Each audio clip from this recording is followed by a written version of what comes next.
What my Biggie? I say what now? Talk to Biggie. Talk to Biggie. I say what? I let the pocket rock first.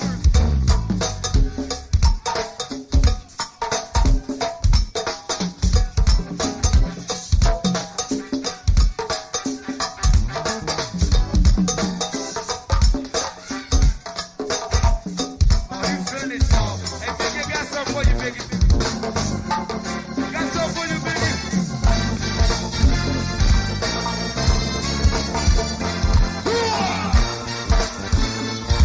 You wanna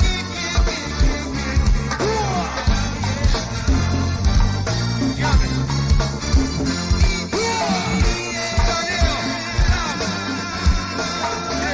Hey, let's go, baby. Go, baby. All right. Yeah. It's, man, the news is so ridiculous right now. I mean, so much is going on. It's not ridiculous, but it's not great, the greatest news. But for those of you that are doing well, be happy about that because as you can see, a lot is going on. But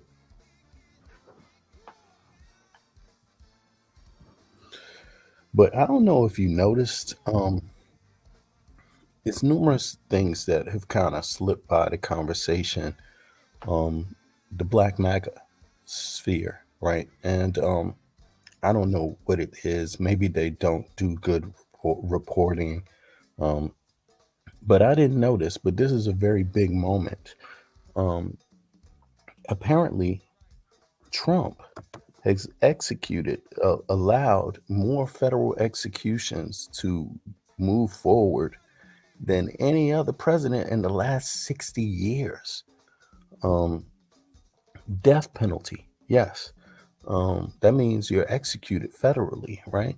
And that he can actually stop. He can do something about that.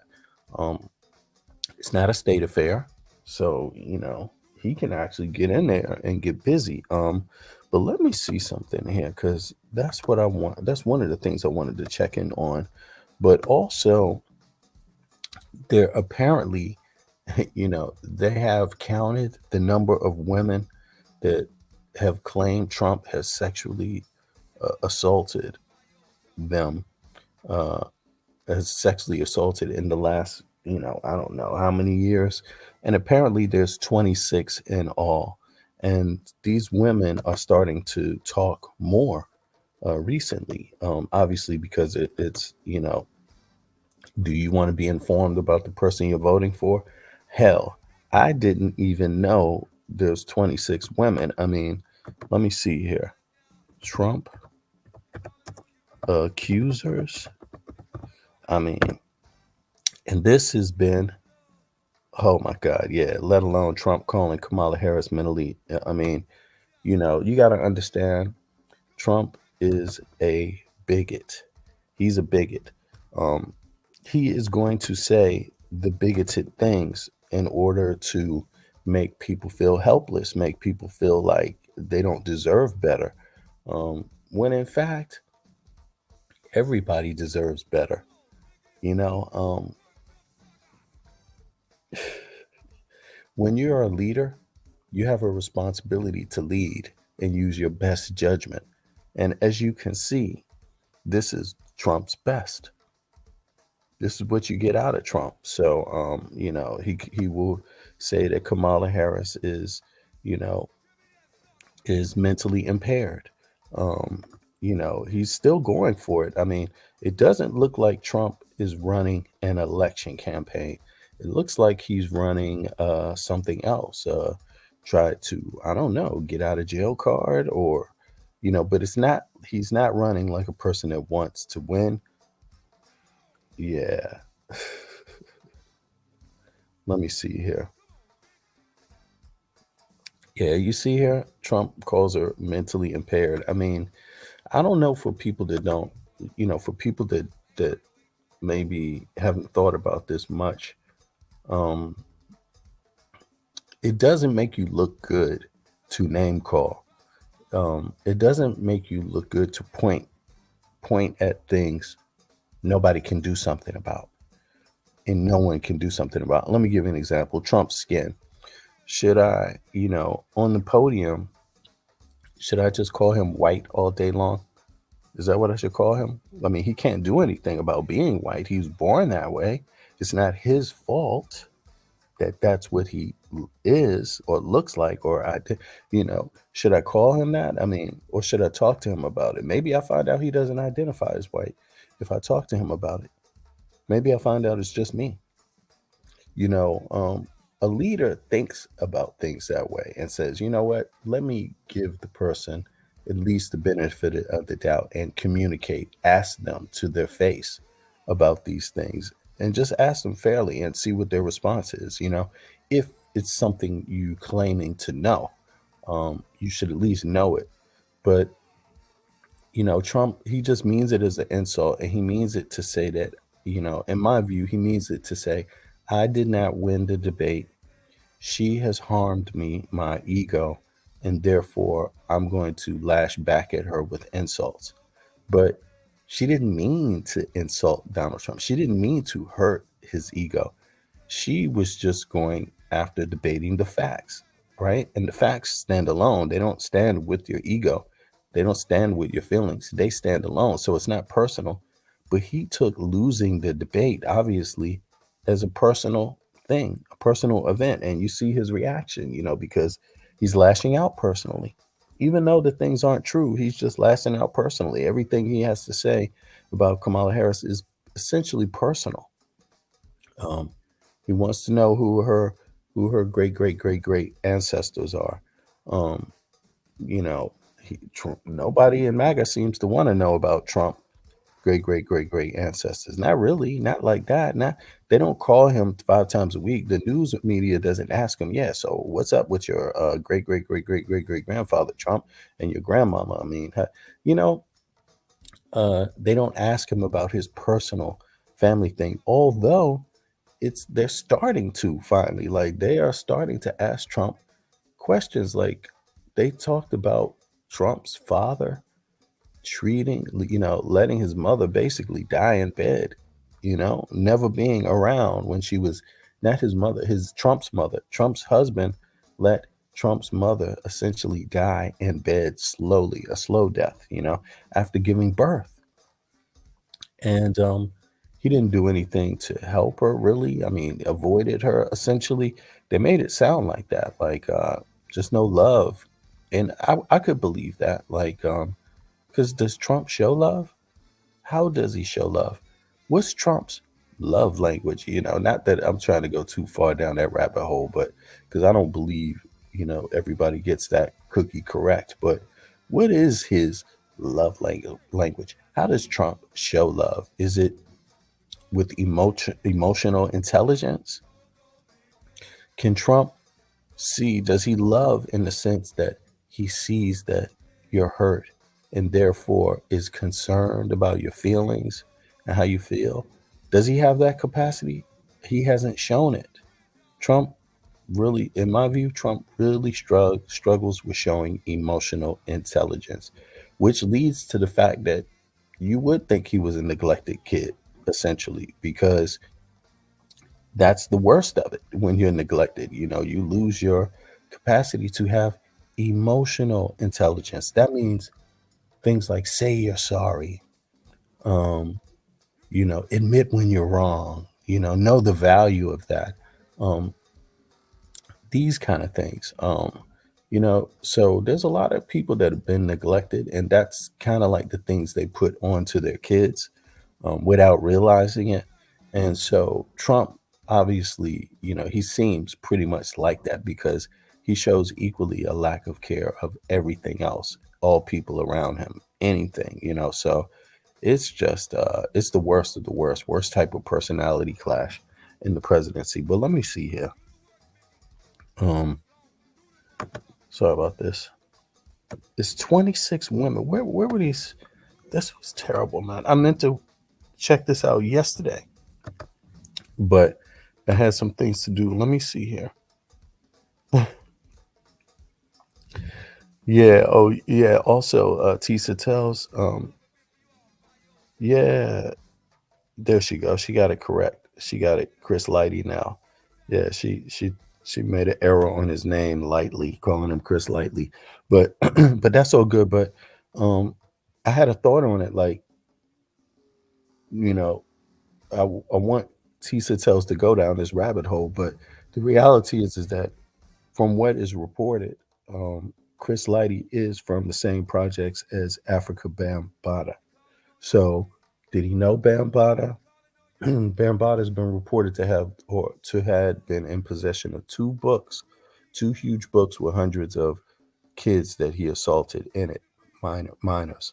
So I'm curious, like, who's going to go down that rabbit hole? But right now, she's going down the Puffy rabbit hole with Chris Lighty. I'm not too sure. I'm convinced, but not that they wouldn't have beef or anything, but I think it's something bigger than just Biggie. I mean, than just Diddy, and I do think it's part of some extortion ring and with sexual acts, particularly with males. Um, and I do think that I'm more inclined to believe that's the case of it's a case of Chris Lighty, like extortion.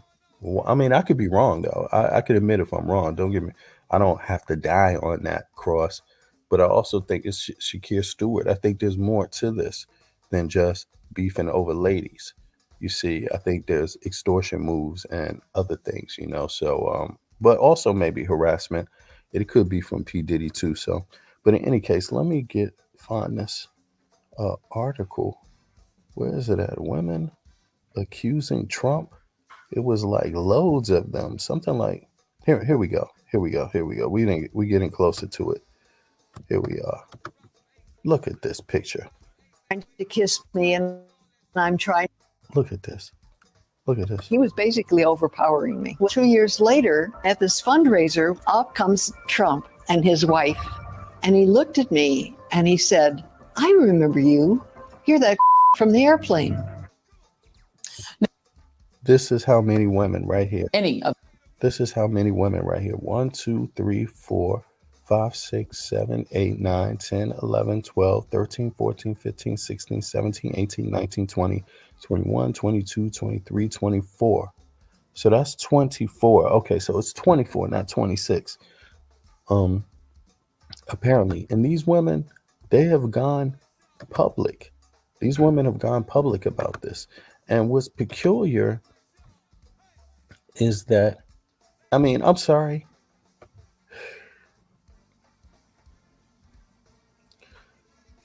But Trump's defense, is even, it's almost, I'm sorry, I don't want to compare this to Bill Cosby, but Bill Cosby admitted to meeting some of the women, at least. He went through a trial, a criminal trial. You know what I'm saying? Like, not just civil, criminal. Has Trump been through any criminal trial? That's a lot of women who have not gone through any criminal trial, especially still alive, especially still talking. And the only reason why Trump at this point pretty much won't ever see a trial about this, or even a civil matter, right? I mean, he might see a civil matter, but yeah, sorry about that. He might see a civil matter, but no criminal trial, is because he would get elected to the presidency. That's the only reason. So I'm inclined to believe that Trump is basically running to escape his demons. It's not to become it's not to lead the United States. It's not to make bring peace to Israel and Palestine. Obviously, because I hope no Palestinian believes Trump wants to bring peace to Palestine. I mean, you would have to really get it wrong, because I don't know if you remember, but the last round of these attacks back and forth, they're basically due to the fact that Trump moved the United States embassy into occupied territory. You see what I'm saying? That's what created this, and now it's blown up into what it is right now. But that was what that happened. Trump ignited that during his term. Trump is literally, if you want to blame a president of the United States for what is happening in Palestine and Israel right now, it's Trump. Trump is the one that, against all advisors, did something unprecedented, and that was he went against the deal with the Palestinians. Essentially, he moved the United States Embassy into, or gave the okay, into occupied area. Of course, people are going to see that as a problem because you're supposed to be getting out of occupied territory. That's the deal, right? That was the deal, and Trump didn't do that. So the same guy, obviously he doesn't care about the loss of life of Palestinians or Israelis, right? That's obvious because look at these people. Who do these people look like? He don't give a damn about these people. Look at this. Listen, Trump, Project 2025. Can I pull it up today? Let me see something here. Project. It's a way I need to download it on this computer before I show it on the screen. But let me see here. Trump. Look at this. Look at this. He's saying it though. Look at this. This is ridiculous. It's not even a secret anymore. Look, Trump is, even when you want to talk about caring about people, right? Trump is true. What I was telling you, I was saying this the last couple of days, that Project 2025 says they want to reduce FEMA response. And look at this. Trump slams U.S. response to Helena. His own disaster response record is marked by politics. Of course it is. He's ridiculous. Look, listen. Washington AP. Former President Donald Trump criticizes the Biden administration response to the widespread devastation caused by Hurricane Helena, even as his supporters have called for cuts to federal agencies that warn of weather disaster and deliver relief to hard-hit communities. As President Trump delayed disaster aid for hurricane-devastated Puerto Rico and diverted money from the Federal Emergency Management Agency in order to finance an effort to return undocumented migrants to Mexico. And Project 2025, backed by Trump supporters, would restructure FEMA to limit aid to states and says that the National Weather Service, which provides crucial data on hurricanes and other storms, should be broken up and downsized. This is what they asking for in Project 2025. They even want it to be privatized so they can make a buck on disaster relief. Trump claimed without evidence Monday that Biden administration and North Carolina's Democratic governor were going out of their way to not help people in Republican areas. And Trump advisor Stephen Miller said President Joe Biden failed to evacuate or rescue U.S. citizens, just like you failed in Afghanistan. And Trump advisor. This is a Trump. What is he talking about? Biden issued, the first thing Biden did when they found out the storm was definitely going to hit the coast, right, is he issued the disaster statement. When you issue the disaster statement, that gives FEMA the power to act. FEMA was there before the hurricane hit in these states. You see, they were there fast. Even the governor, I forget, governor, what was it, Georgia, even made a statement talking about he's spoken with Biden. Biden said, let me know if you need anything. It's on public record. And the governor told him, we have everything we need, because FEMA was there already. He was standing with FEMA representatives. There's nothing more you can do because FEMA has been allocated what they need to do anything, handle anything connected to the disaster. You see what I mean? So, yeah, so they're playing politics. Trump is playing politics with the disaster, and that's not a sign that you care about people's lives. And where's Trump right now while he makes that statement? What accountability has Trump made? So you're dealing with a person that has no accountability, takes no accountability, and yet there's some people that expect accountability. That's what the president is supposed to be, accountable. It's just not going to happen. Trump doesn't have those feelings for human beings, period, let alone in the United States. Um, White House Press Secretary Karen Jean-Pierre said officials have rescued and supported more than 14,000 people in areas impacted by the storm. That is what they do, she said, referring to rescue efforts by FEMA and other federal agencies. It doesn't matter which state it is. It doesn't matter if it's a red state or a blue state, Jean-Pierre said Monday. This is their job. And it's true. If you ask FEMA what they're going to do, are they going to work in front? They would laugh at that response because, I mean, this is so sad that that has to be explained. But democratic values are welcomed. Dissent is welcome in the legal form, which is communication, freedom of speech, right? Within reasonable means. Like you can't just curse a person out for their ethnic background or for their gender or their sexual orientation. That would be called hate speech, which Trump is under charges for now dealing with Springfield. But you have the right to speak your mind intelligently. You also have the right to vote people out of office that you believe did not do a good job. That's your space.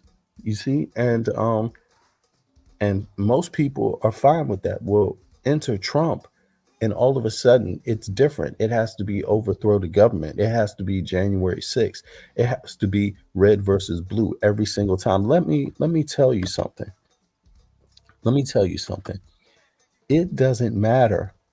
I mean, with an individual like me, the kind of American citizen I am, it doesn't matter your race, your color, your gender, your sexuality, whatever, all of that shit. When there's an emergency on and I'm a person that is doing well and I have the ability to help someone, I'm going to help. That's what I'm going to do. You see, because I do have a connection to my spirit. I do have a connection to the universe through my spirit. You see what I mean? And something, just it's, inside of myself just tells me not helping people because of these kind of differences is wrong. It's wrong, you know? Yeah. But in any case, of course, I would like to help people that don't hate me. I would like to help people that are not out to harm me, of course. But generally speaking, I'll help anybody in a disaster. But and enter Trump. I mean, let's say it's a woman with her child caught in the water, right? Am I going to stop on my little boat and say, "Hey, are you a Republican?" Before I help you? No, I'm going to look in that child's eyes and in that woman's eyes and help them and pull them up on the boat. I'm not going to be concerned about what their political affiliation is. And here is Trump insinuating that that is how Biden does business, that Biden did not help Republican states the way he helped Democratic states. And there's even Republicans on the ground in these states refuting Trump's comments, but Trump is still going to make them because Trump is out to divide. He does not care. Trump does not care about your ass as a human being, Republican or Democrat. Hey, Andre, good morning. That was late night for you. Yeah, it's morning for me. It's 7:05 a.m. Central European time, so that would make it 1:05 a.m. Eastern Standard Time, USA, and I guess that would make it about 11:05. Is that 11:05 Texas time? I think. But yeah, I'm just catching up on the news here. Uh, again, talking about Trump and some of the current things. As we were talking, Trump has 24, I believe it's 24 women in his adulthood, or adult life that have accused him of sexual harassment. So I was showing some of the pictures and then talking about how Trump is just his talk about responding to hurricane. Project 2025 outlines the reduction and privatizing of emergency and disaster help. So what is Trump talking about? The people that support Trump want even less FEMA response. They want it to be privatized. I mean, this is crazy. So again, if Republicans don't know that, if MAGA supporters don't know that, shame on you. You need to get up on your game, get up on your candidate. Don't be lazy about your candidate. That's a real thing. It is in writing. That's what Project 2025 wants. So, and Trump here is talking about Biden didn't do enough. Man, fool, you want to do less. He actually wants to do less. And Biden didn't do enough. Shit. Ask a governor right now if Biden is doing enough. Find a governor. Is Trump governing over anything right now? Nothing. He's not even governing over his own companies because damn New York City state has somebody that they have to approve every single choice they do. So Trump is not even allowed to manage a apartment complex, govern an apartment complex anymore, let alone the damn country. But in any case, it's true. Trump has the nerve to want to criticize Biden, who issued the official declaration, disaster declaration, day before the hurricane hit, so that FEMA, could use their resources. And FEMA is, instant. They're on the job, like the military. So, yeah, and yeah. But in any case, folks need to read Project 2025 for themselves. Don't expect everybody to read it to you. I've been covering it here and reading parts of it, but read it yourself because it's your country too. It's your taxes too. You should really be able to read something about the people and their desires, and you should be able to ask a president, does he support that? You should be able to ask Trump, does he support it? But you're not going to be able to ask Trump, does he support reduction in FEMA according to Project 2025? Because he's not going to answer you. He's going to say, I don't know nothing about Project 2025. And as a dumbass MAGA person, you're going to say, okay, sorry, didn't mean to bother you, Mr. Trump. Yes, sir, massa. That's what a good MAGA person is going to say, because they don't need facts. Now, let me go back here. Now, the other thing was, apparently, did I get this right, Andre? Let me know if I'm wrong, though. Trump, there's been more federal executions under Trump than it's been under the last presidents for the last 60 years. Apparently, that slipped by people. Yes, federal executions under Trump in 4 years, more than it's been in the last 60 years total. Am I getting that right? I'm trying to dig that up on the net right now as I talk and drink my coffee. But apparently, more people have been federally executed under Trump's 4-year service as president than in the last 60 years of all presidents. Do you know any of those people who died, MAGA folk? Any of those cases you know about? Any of those people you're concerned about? Yeah, apparently there's been more federal executions under Trump's presidency than any other president in the last 60 years. I even think all of them together in the last 60 years. Federal executions were down, but under Trump, they skyrocketed. But is that a surprise? Because violent crime skyrocketed under Trump. It's down significantly under Biden, yeah. And again, this is human life. Are all people that are on death row guilty? Apparently there was one that there was Democratic, there was one black young man, I believe. There was a Democrat who was calling for him to be pardoned from the death penalty. And all there was a Republican Supreme Court said, nah, get him dead.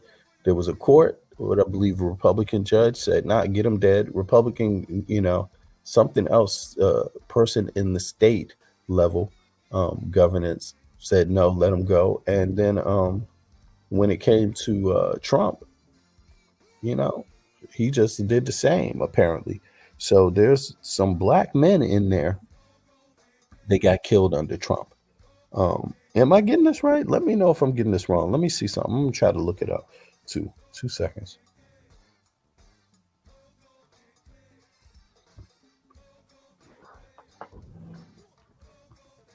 Let me see here. I had their names up here yesterday. Let me pull them back up. I don't want people thinking I just made this up. Okay. How many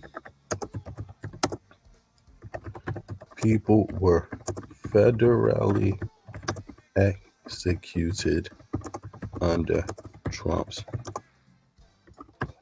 Let's see. Okay. 13. During Donald Trump's presidency, 13 federal executions were carried out between July 2020 and January 2021. These executions marked the first use of federal death penalty in the U.S. since 2003. The resumption of the federal, damn, man, this is so sad. These executions marked the first use of federal death penalty in the U.S. since 2003. The resumption of federal executions under Trump broke a 17-year hiatus and took place during his final 6 months in office.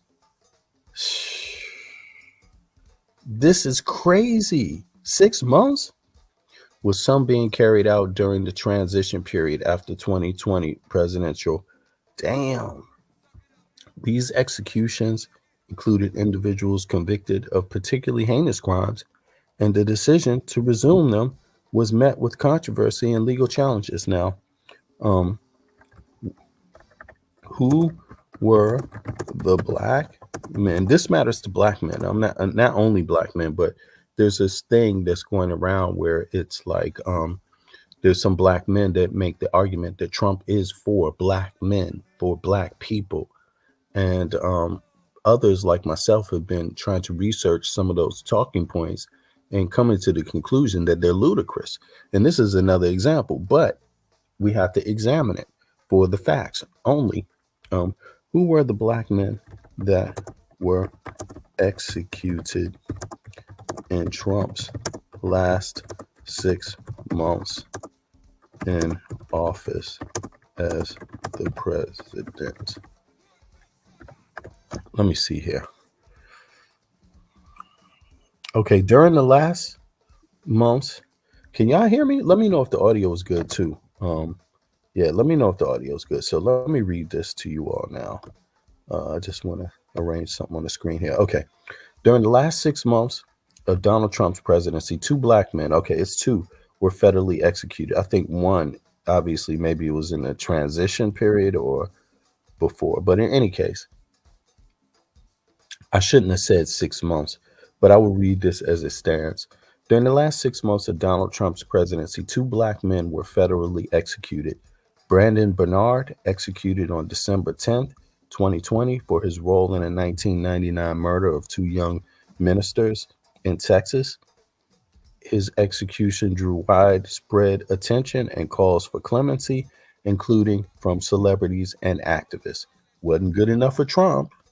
Orlando Hall, executed on November 19, 2020, for the 1994 abduction, rape, and murder of a 16-year-old girl in Texas. These executions were part of the broader resumption of federal capital punishment. These executions were part of the broader resumption of federal capital punishment under Trump. So it's 13 people. That's more than in the last 60 years.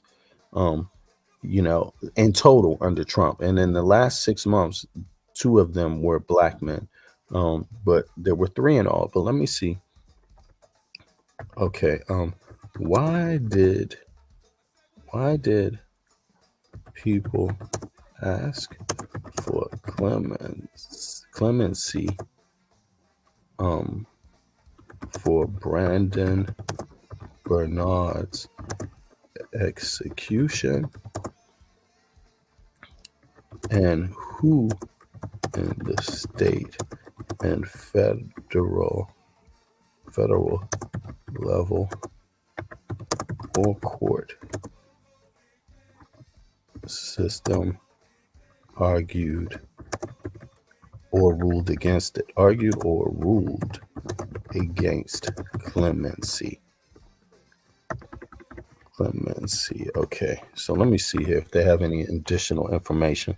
All of this is from the net, and of course you got to ask questions multiple times in different ways just to make sure you get the information to rise, right?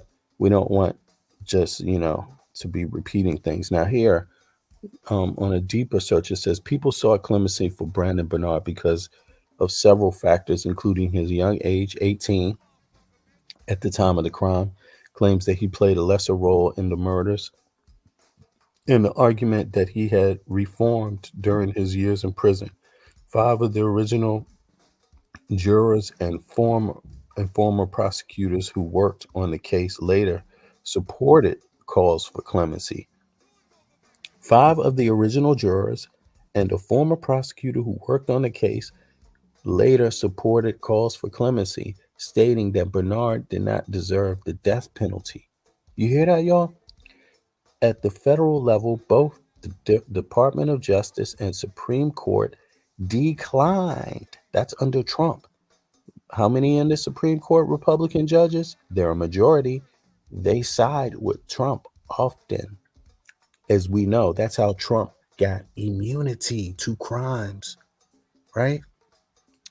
While being the president. So that was the Supreme Court that did that injustice. The Supreme Court and Department of Justice declined to stop the execution. In particular, the Supreme Court ruled 6-3. Doesn't that sound familiar, y'all? Against granting a stay. It was a partisan vote. 6 Republicans, 3 Democrats, right? I'm guessing it have to be against granting a stay of execution just hours before Bernard was put to death. So you can see there's many people that fought for this young man's life. 5 of the original jurors that sat and heard the evidence. A former prosecutor who worked on the case. So these people know more about the case than anybody else except the judge, right?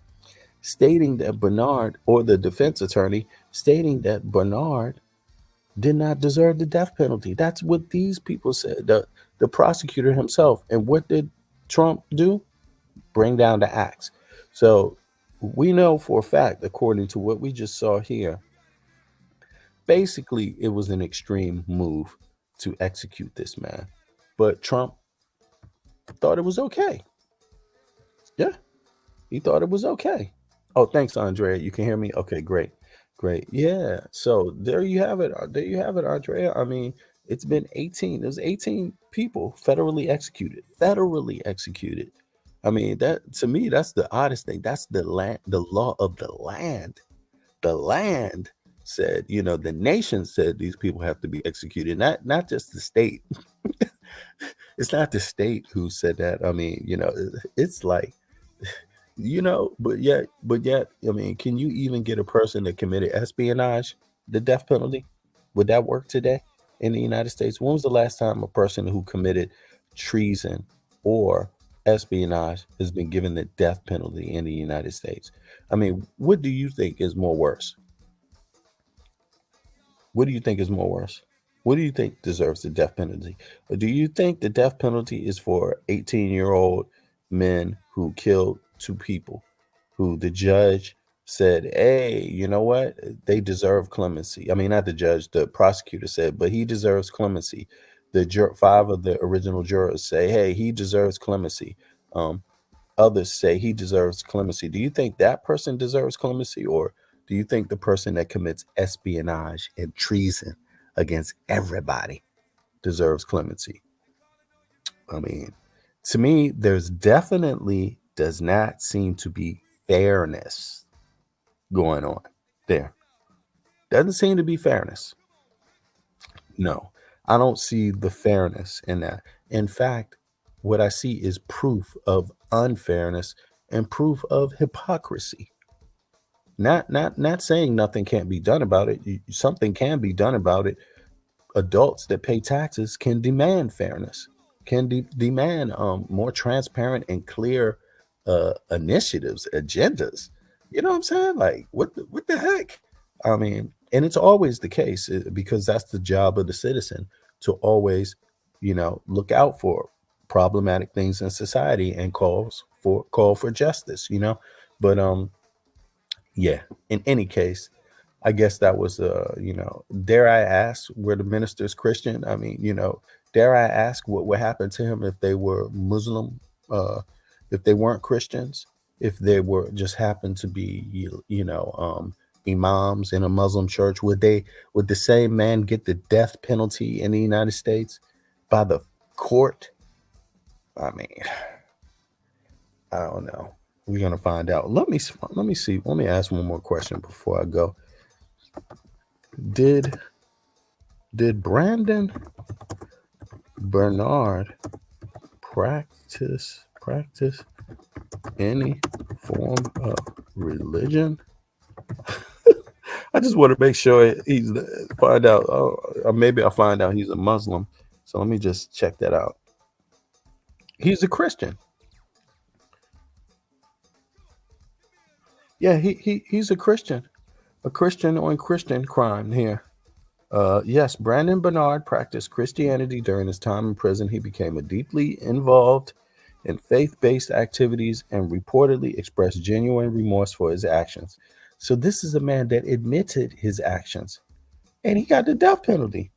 And they even say he's not even the main actor in the crime, and he got the death penalty.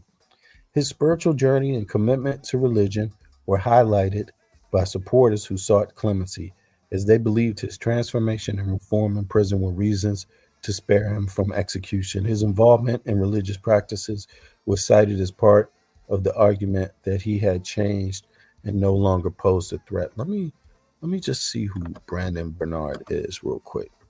Brandon Bernard. I mean, let me see what he looks like. I guess he was 18. Is this the man right here? The crime happened when he was 18. I remember this. You know something, y'all? I remember this guy.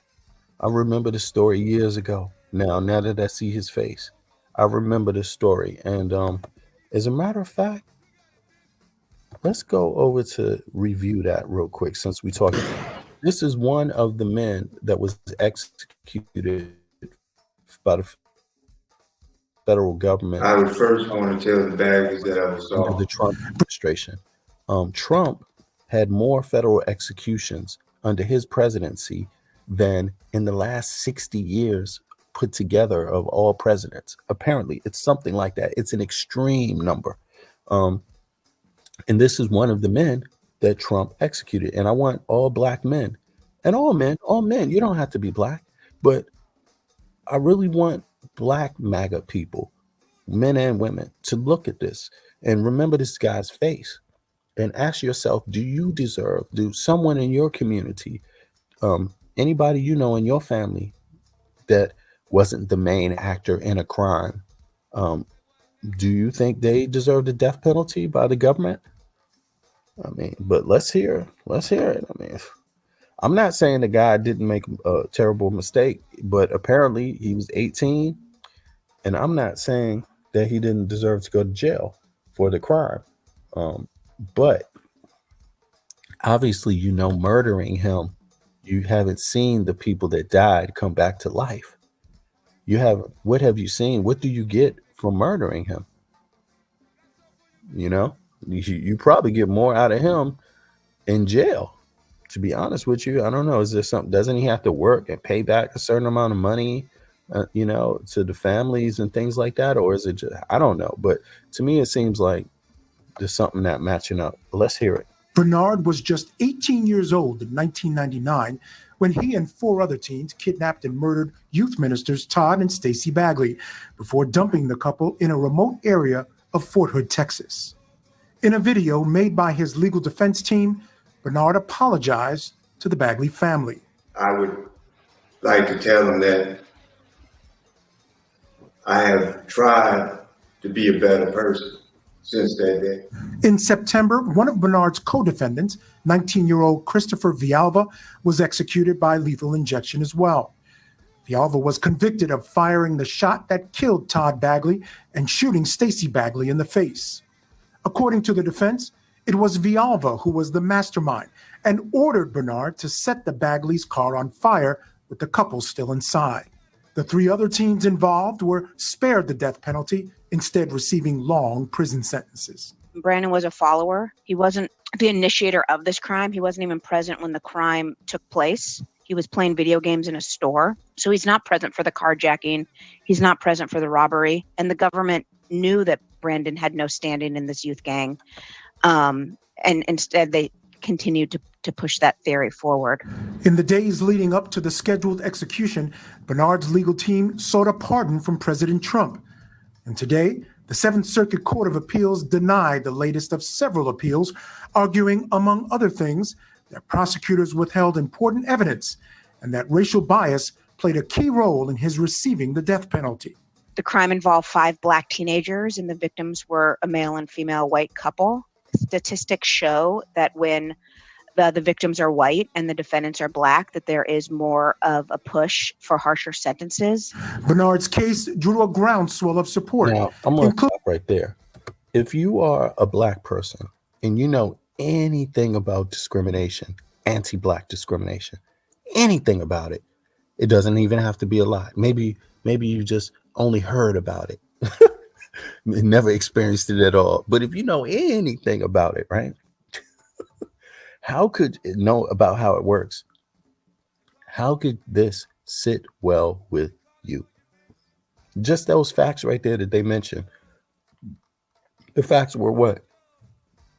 The facts were they know if a white person who committed the same act and has, they would not get the death penalty, especially a person who did not even participate in the murder, but just was a secondary, what do you call it? A person who came along later and cooperated, helped hide evidence, get rid of evidence, right?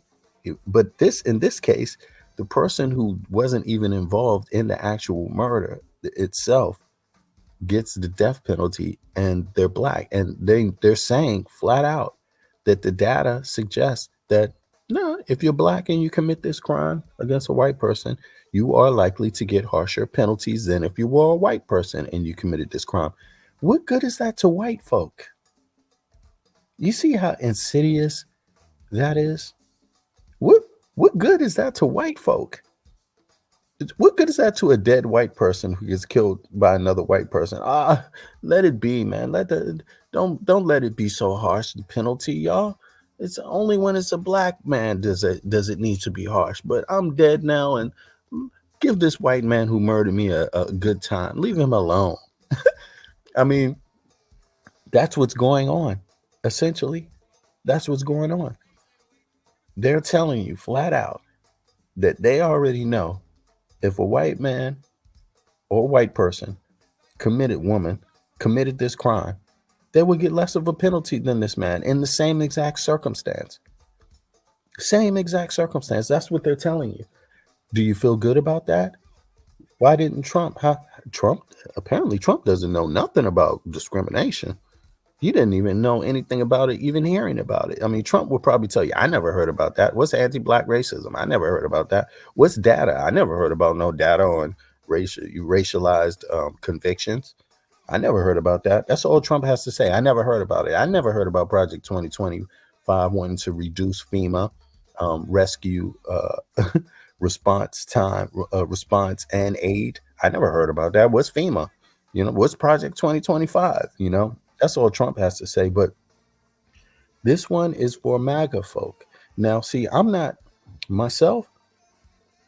a damn hypocrite. I can admit to not being a perfect person. I could admit to being involved in, mischievousness as a young person, a young man. I could admit to not being the worst person, but I've made some mistakes in my life. I can admit that easily. You know why that is? Because when I'm given a chance to do good, I know all the good that I've done for nothing, for no amount of money at all, just out of genuine care for people, individually and collectively. I know that side of myself too. So I know that the good extremely outweighs the bad. And that's what growing up is all about. You got to make mistakes to learn. You have to. Not in the perfect situation, maybe not, but even in the perfect situation, you know, you're not going to get all the things happening right all the time. Not to make an excuse, but I'm just saying there's a hell of a lot of people like me. There's a whole lot of people that come from backgrounds like I come from and cities like I come from that have to make mistakes in their life. I don't even think I have one friend from my childhood, from my city, that has not been accused of a crime, arrested for a crime. You know, it's just typical. It starts off when you're a teenager. You don't even have to be an adult. I mean, what is this? What is this? We struggle with this every day as Black people growing up in urban cities, growing up, and come on, get with the program. And I know women are the same. Women make mistakes too. Young girls make mistakes too. You see what I'm saying? But sometimes when you're young, those mistakes are learning lessons. They help you get on the right track because now you realize, damn, what did I do from not thinking? Look what happened due to my poor decisions. You learn. But what they do is they try to say we shouldn't have the opportunity to learn. We shouldn't have the opportunity to make mistakes. If we make a mistake, our punishment should be way more extreme. Why? Because we're animals? Because we're not human? But that's how we're being treated in the system. We're not being treated like we're human. That's the whole point. One group of people is being treated like they're human. This group, or maybe more than one, I don't know, but I know for damn sure it's not Black people being treated like they're human in the court systems, in the prison system, in the court systems, in the judicial system. It's just a fact. They're telling you. They're not saying the word inhuman, but it's exactly what they mean. Look, And the victims we're talking about your human and civil rights, but human right first. were a male and female white. Held the latest of several appeals, arguing, among other things, that prosecutors withheld important evidence and that racial bias played a key role in his receiving the death penalty. Several appeals, arguing, among other things, that prosecutors withheld important evidence and that racial bias played a key role in his receiving the death penalty.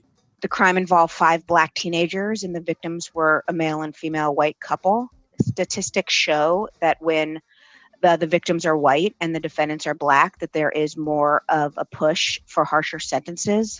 Bernard's case drew a groundswell of support. That there's more of a push for harsher sentences. Why? Why is that? Why is there more of a push for harsher sentences? Because, you know, in the history of anti-Black racism, to be Black means to be less human. That's the fact of it, by definition. Yes, that's what it means. So I hope people follow me with that point right there. And by the way, it's wonderful to be able to express this as an adult male who has made mistakes in his youth, who happily made mistakes in his youth. You know, I mean, you know, because there's luckily I had enough adults in the society that could say, oh, kids do that. Young people do that. Young people make mistakes. But I know this. I can see this is a good person. Let me talk to them for a second and get a sense of who they are. And then they get a sense and they're like, oh, okay, well, this is just a young person making some bumping into some things and learning. And it's not easy being a young person learning in this setting. It's not easy being a young person growing up in certain settings. So you give a little bit of, you know, reflex. You become a little more reasonable about it and how to deal with the situation. So That's what I had. And look, it turned out to be wonderful because I've never had anybody who I've ever helped personally, right? Personally, um, or or in a organized manner, work people that I've worked with that have ever to help others have ever come to me and said that, oh wow, man, um, we wish, we wish you would never existed. No, most of those people are like, wow, it's so wonderful. Thank you. Very few people will give me that help. Thank you, Victor. That's what most people are saying. But imagine if I had been convicted and, treated more harshly in the justice system, in the court system while I was a teenager. I wouldn't have even had the chance to do any good. So, speaking as a person that has made mistakes as a young man, that wasn't prosecuted harshly because of my race, because of the city I was, Washington, D.C., it's not in the era that I grew up in. Yeah, there's always the element of race, because the historical foundings of the city, obviously, and the history of the city, its trajectory, race has always played a role.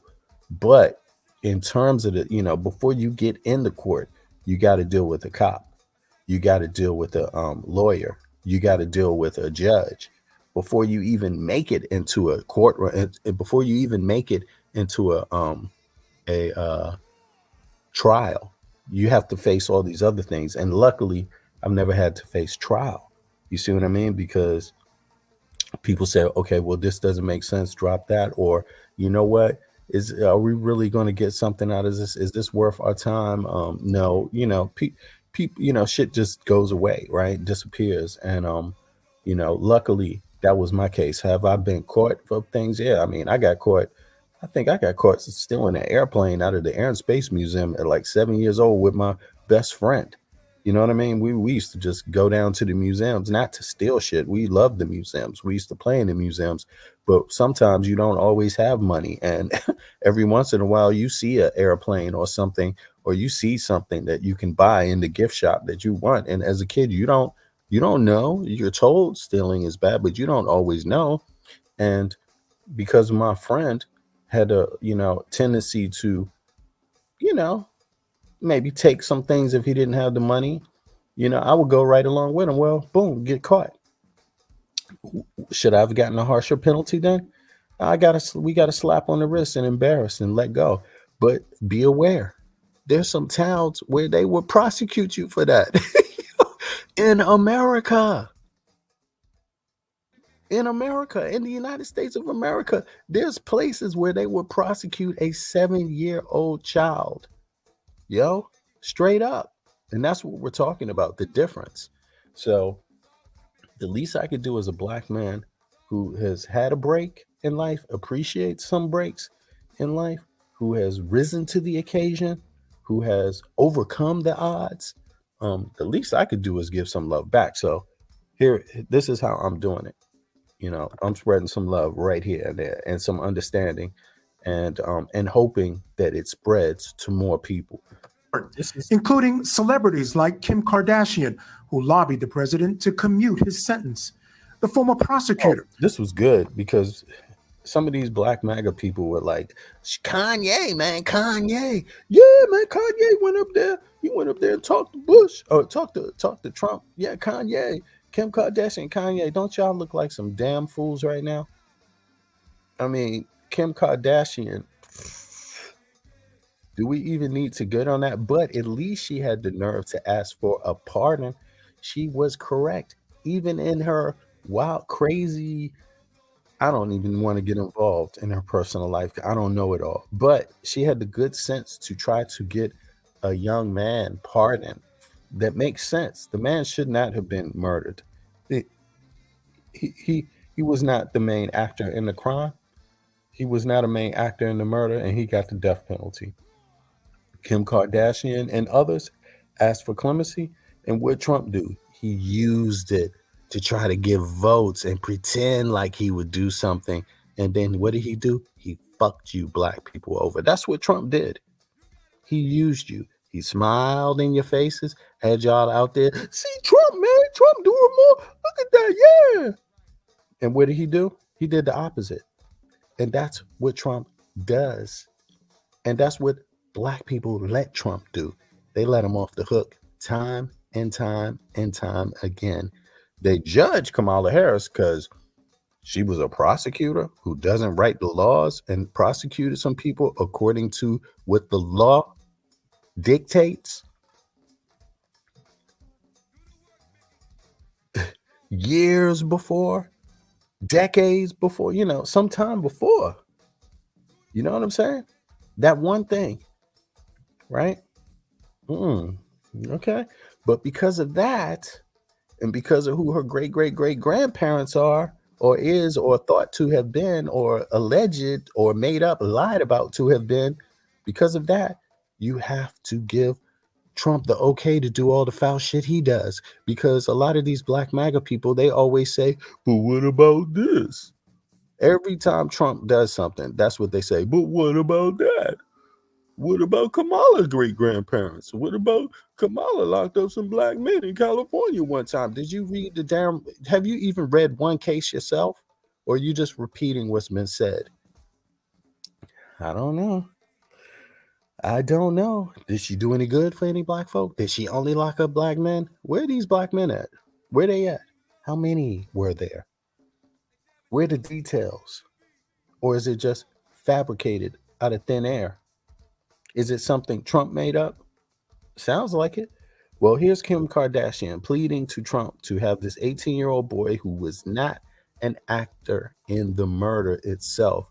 He came along later and helped dispose of the body because he was told in the gang, this is what you got to do. This young man confessed to his crimes, right? And he was executed. The prosecutor asked for clemency. The defense attorney asked for clemency. More people, how many people asked for clemency? The transformation, okay, support, okay, committed, okay, his involvement. Hold on, where's the clemency part at again? Let me see something here. How many people asked for clemency? 5 of the original jurors on the trial where he was convicted asked for clemency for him. The former prosecutor who worked on the case, supported calls for clemency, stating that Bernard did not deserve the death penalty. At the federal level, both Department of Justice and Supreme Court declined to stop the execution, right? That's under Trump administration. The Supreme Court ruled 6-3. 6 of those judges are who? Republican appointees. How many are Trump appointees? Against granting stay of execution just hours before Bernard was put to death. So let's make it clear. According to this Supreme Court, right? According to the Supreme Court that you have right now, the same ones that gave Trump immunity. This man has been on death penalty. He was murdered. He was on death. What do you call it? Damn, I'm forgetting some of my English words. I'm sorry, y'all. He was on. Damn, what do they call it when you when you're what do they call it? Death row, right? He was on death row. Damn, he was on death row. He was arrested when he was 18 years old for a crime, for a murder that took place where he helped dispose of the bodies. He was not involved in the actual murder. He did not pull the triggers or anything like that. He came along later when he was told to come along later and dispose of the body. And that's what he helped do. He admitted to his partaking in the crime, but he was given the death penalty for it. Now, they have stated already that the data shows that if this was a white man, he would not be on death row for the same crime. The data shows that white people kill each other all the time like this. They're not getting the death penalty often. They're saying that the data shows that it's far more likely that a black person, if they kill a white person, would get more of a penalty than a white person killing a white person. That's what they're saying. Trump was the president. They asked Trump. Even Kim Kardashian's kooky ass, asked Trump for a pardon. Trump loved that she asked for a pardon because it was a time to do what? It was a great time to do what they call a photo op.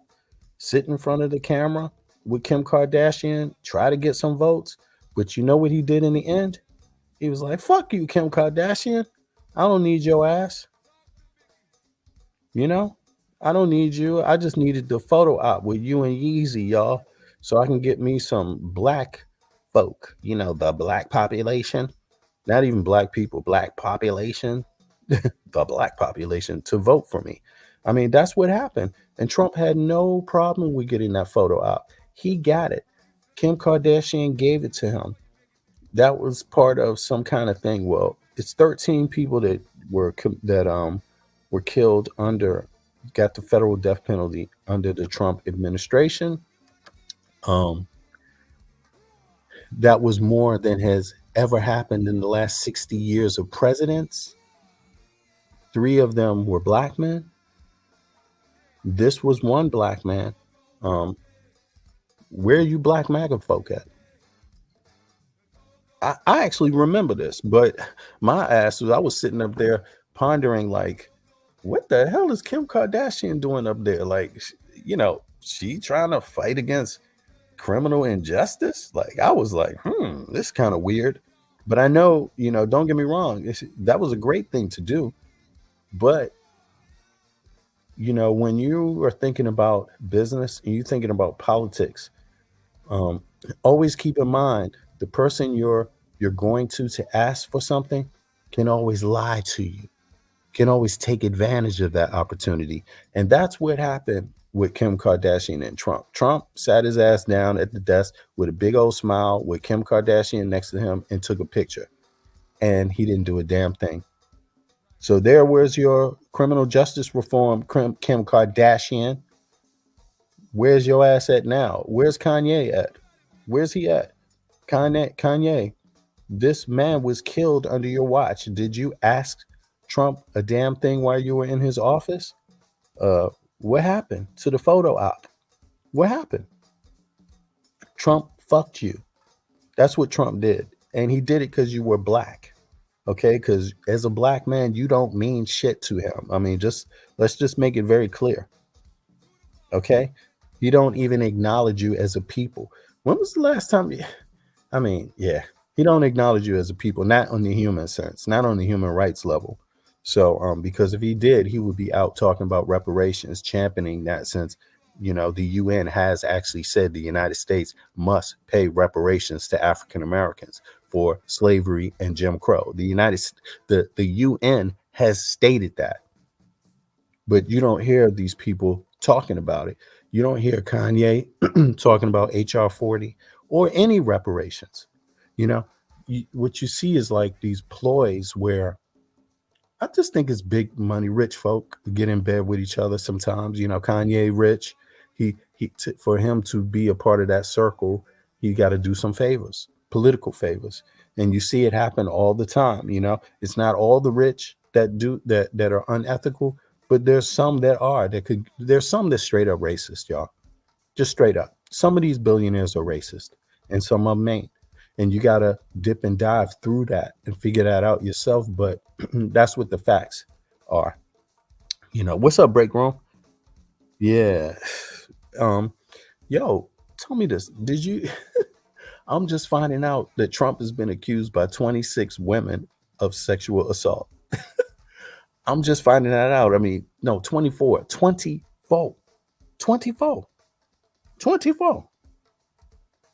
Yeah. In any case, then in the Trump news, Trump also is criticizing Biden for a poor response, FEMA response, right? For Helena. Meanwhile, in Project 2025, they're calling for a reduced FEMA response. What the hell sense do that make? And if you believe Trump just said he don't know what Project 2025 is. although they are lobbyists that have an office in Washington, D.C. that yield loads of political money to Trump. But Trump don't know who they are. Can you believe it? I don't. I think he knows exactly who they are. Yeah, but that was the case. That's what's been on my mind today. The Xexual assault, the federal death penalty, and yeah, trying to dismiss some of the rumors. You know, I seen many. I did a short little thing yesterday where I was talking about lately, just since Trump lost the debate, since that debate with Kamala Harris, where she wiped the floor with him, and he don't want to debate anymore because of that. Since that happened in the last couple of weeks, online, I've seen like a rise in phony MAGA social media sites, YouTube and others, just like empty rhetoric pages, people that seem to be reciting anything but facts, turning it around, turning the facts around, trying to accuse Biden of things that Trump actually did. And I'll give you an example. One of them, let me go back to this one. This one is really ridiculous. And I wanted to caution people. It's what they call election interference. This is the election cycle. They said that this is going to happen again, that closer to the election, more fake news sites are going to open up, and there's going to be more rhetoric and fake rhetoric to try to get people to not vote for Kamala Harris. And they're going to be based on lies, and that is created by troll farms or people getting paid, or just damn fools who do it for free and don't even realize they're being used just, for their silliness. And let me see here. This was one that I just thought was interesting because it exhibited exactly what I'm talking about, like total empty rhetoric. And people should be cautious of this because it can actually create some problems. Here we go. Let me see something here. Is it this one? Let me see something. Anybody's misfortune, but at the end. No. It's not this one. Usually on the P yesterday. Let me see something. 2 seconds. Then I'm going to get back to the chat here. It wasn't that. Okay. My channel. Okay. Live. It was the last live I did. Is it this one? Yeah, it's this one. Look, here we go. Here we go. Check this out, y'all. I hope this plays. Let me see the vote.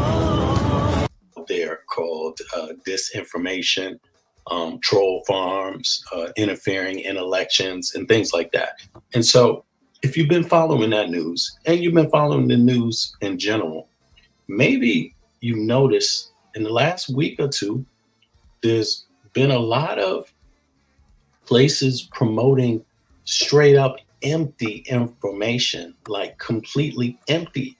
And this is just an example. I want to give you an example. There's loads of them, but I was shocked by how empty this particular one was. And I'm not saying it's the most empty. There's bound to be more because after all, we're dealing with MAGA stuff, right? Nothing that they say has to check out at all.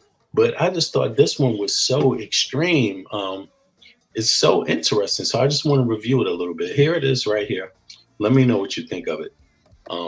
And again, if you can prove, if you can add some light to this, please do in the comment section, because I've just never seen it be this extreme, especially from a person who's not of the, MAGA persuasion. I mean, look, MAGA, there's people in the chat talking about, I love Trump from Jamaica.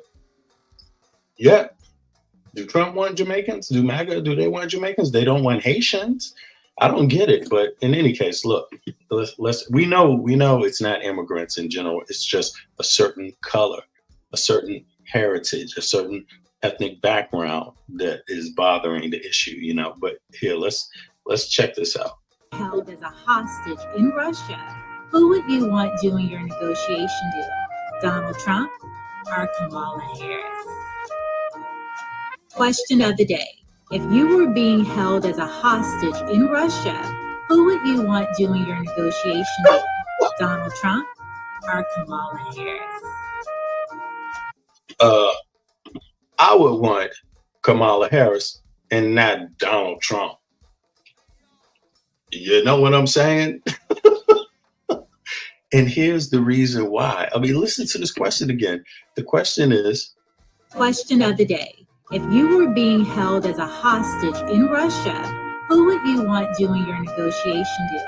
Donald Trump or Kamala Harris? if you were held as a hostage in Russia, who would you want doing what? Question of the day. If you were being held as a hostage in Russia, who would you want doing your negotiation deal? Who would you want doing your negotiation deal? That's the question that she's asking, and she wants to answer. Donald Trump? Now, this is so funny because it's completely vacant of any facts. For people that don't know, Donald Trump ain't getting nobody. He didn't do no real prisoner. He didn't have a prisoner exchange. He didn't get any people out of prison from Russia. So what's she talking about? I mean, and then she got if you see the little grit on her face at the end, or Kamala Harris, Grant. I mean, what's up with that? What's up with this? What's up with it? Truly and factually, it's the Biden-Harris administration that got those prisoners out of prison, out of Russian prison. It literally is.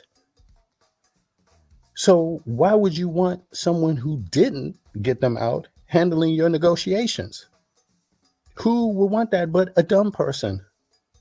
And even further, sorry to be so harsh with my language though, because I don't even like doing that because, yeah, I have to get better at that. This is a misinformed person, either that or this person. And I did discuss this in this video. This person either purposely knows that they're lying to get some sort of social currency, right? Or they're extremely misinformed and just making a damn fool of themselves. But understand, everything that glitters is not gold. Everything that glitters is not gold. No, Trump did not get any prisoners released. And if you look at the comments on the thread, they are, I have to think 50% of them are definitely bots. Like, you send in the statements you want them to make, and the company makes sure that they're up on your stream, right? They do that. That's a business, just in case you don't know. But, you know, there's troll farms, there's bot farms, you know, some of them YouTube users and Facebook users and people pay for knowingly, right? They offer these services over the internet. And, you know, a good sign of that is like, you know, I mean, look at the content. Go to the website, the individual's website. Let me put the video in the link so y'all can see it yourself. The chat is still open on there, so you can get the link to the original. And I do mention the lady's name, and it's not just her, obviously, you know, it's just the one that just popped out to me. And I was like, what is this? This is extra silly. Yeah, you have to fact check. And if you fact check, you can easily see through these lies. I mean, and again, the bottom line is that she's asking this question. Let's hear the question again. Or Kamala Harris? Question of look, and then Kamala Harris, you know, with the little, you know, she's like giving Kamala Harris shade, as they call it. But the problem is with that is that any person who wants to research this matter at all, anything about hostage negotiations between Trump, Moscow, Biden, Harris, Moscow, it's out there to be discovered. It's easy to get your hands on that information. The only problem is that Trump didn't get no hostages home. Sure, he gave the thumbs up for the invasion of Ukraine by Russia. He gave that a thumbs up, right? He didn't have any problem with that. But in return for that thumbs up and green light for the invasion of Ukraine, he didn't actually get one prisoner home that was locked up in Russia. And that's facts, y'all. That is total facts. Trump, he bumbled everything he put his hands on. The man gave the green light. You have to understand something about the United States, and I'm talking to American citizens because other people know this stuff. The United States is a leader in global affairs. That's what you have to accept. That's the reality. You may not like it. You may not want it to be that way, but it is a cold fact. And so with that type of leadership, you have to understand Russia would never, the Russian military itself would never in its life think of invading Ukraine without trying to figure out, is the US going to be okay with that or not? You have to understand that. And when you have a president that is not adamantly against it verbally in public, you are basically giving the green light. And you can follow up on that because Trump has made so many statements about the Ukraine. You know, he's already said himself, hey, he don't see why Putin wouldn't do it. What's wrong with that? You know, he's given all kinds of arguments. That's not Putin's fault. That's the US's fault. The invasion of Ukraine, right? So the invasion happened. But for those soft hands that Trump had on Russia, which, by the way, none of you American citizens would ever want to live in Russia because you will never have an election where you see another president ever. You talking about Harris or how hard Biden's been on your ass. Do you understand what your life would be like if you were in Russia? I mean, just understand that. You know, understand that. She's going to get into reading comments right now. Now, what happened after the invasion of Ukraine is there were some hostages, prisoners taken by Russia. They made claims and said that they committed crimes suddenly out of nowhere, And what also happened is that Biden, increased the funding for Ukraine for its defense.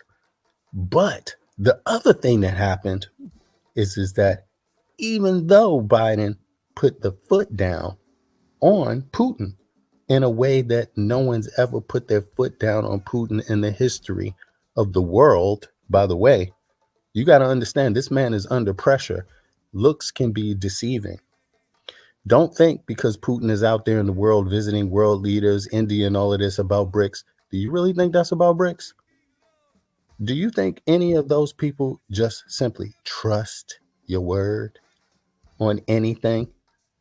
Even regarding each other? Doubt it very seriously. Doubt it very seriously. That's not how the game is played at all.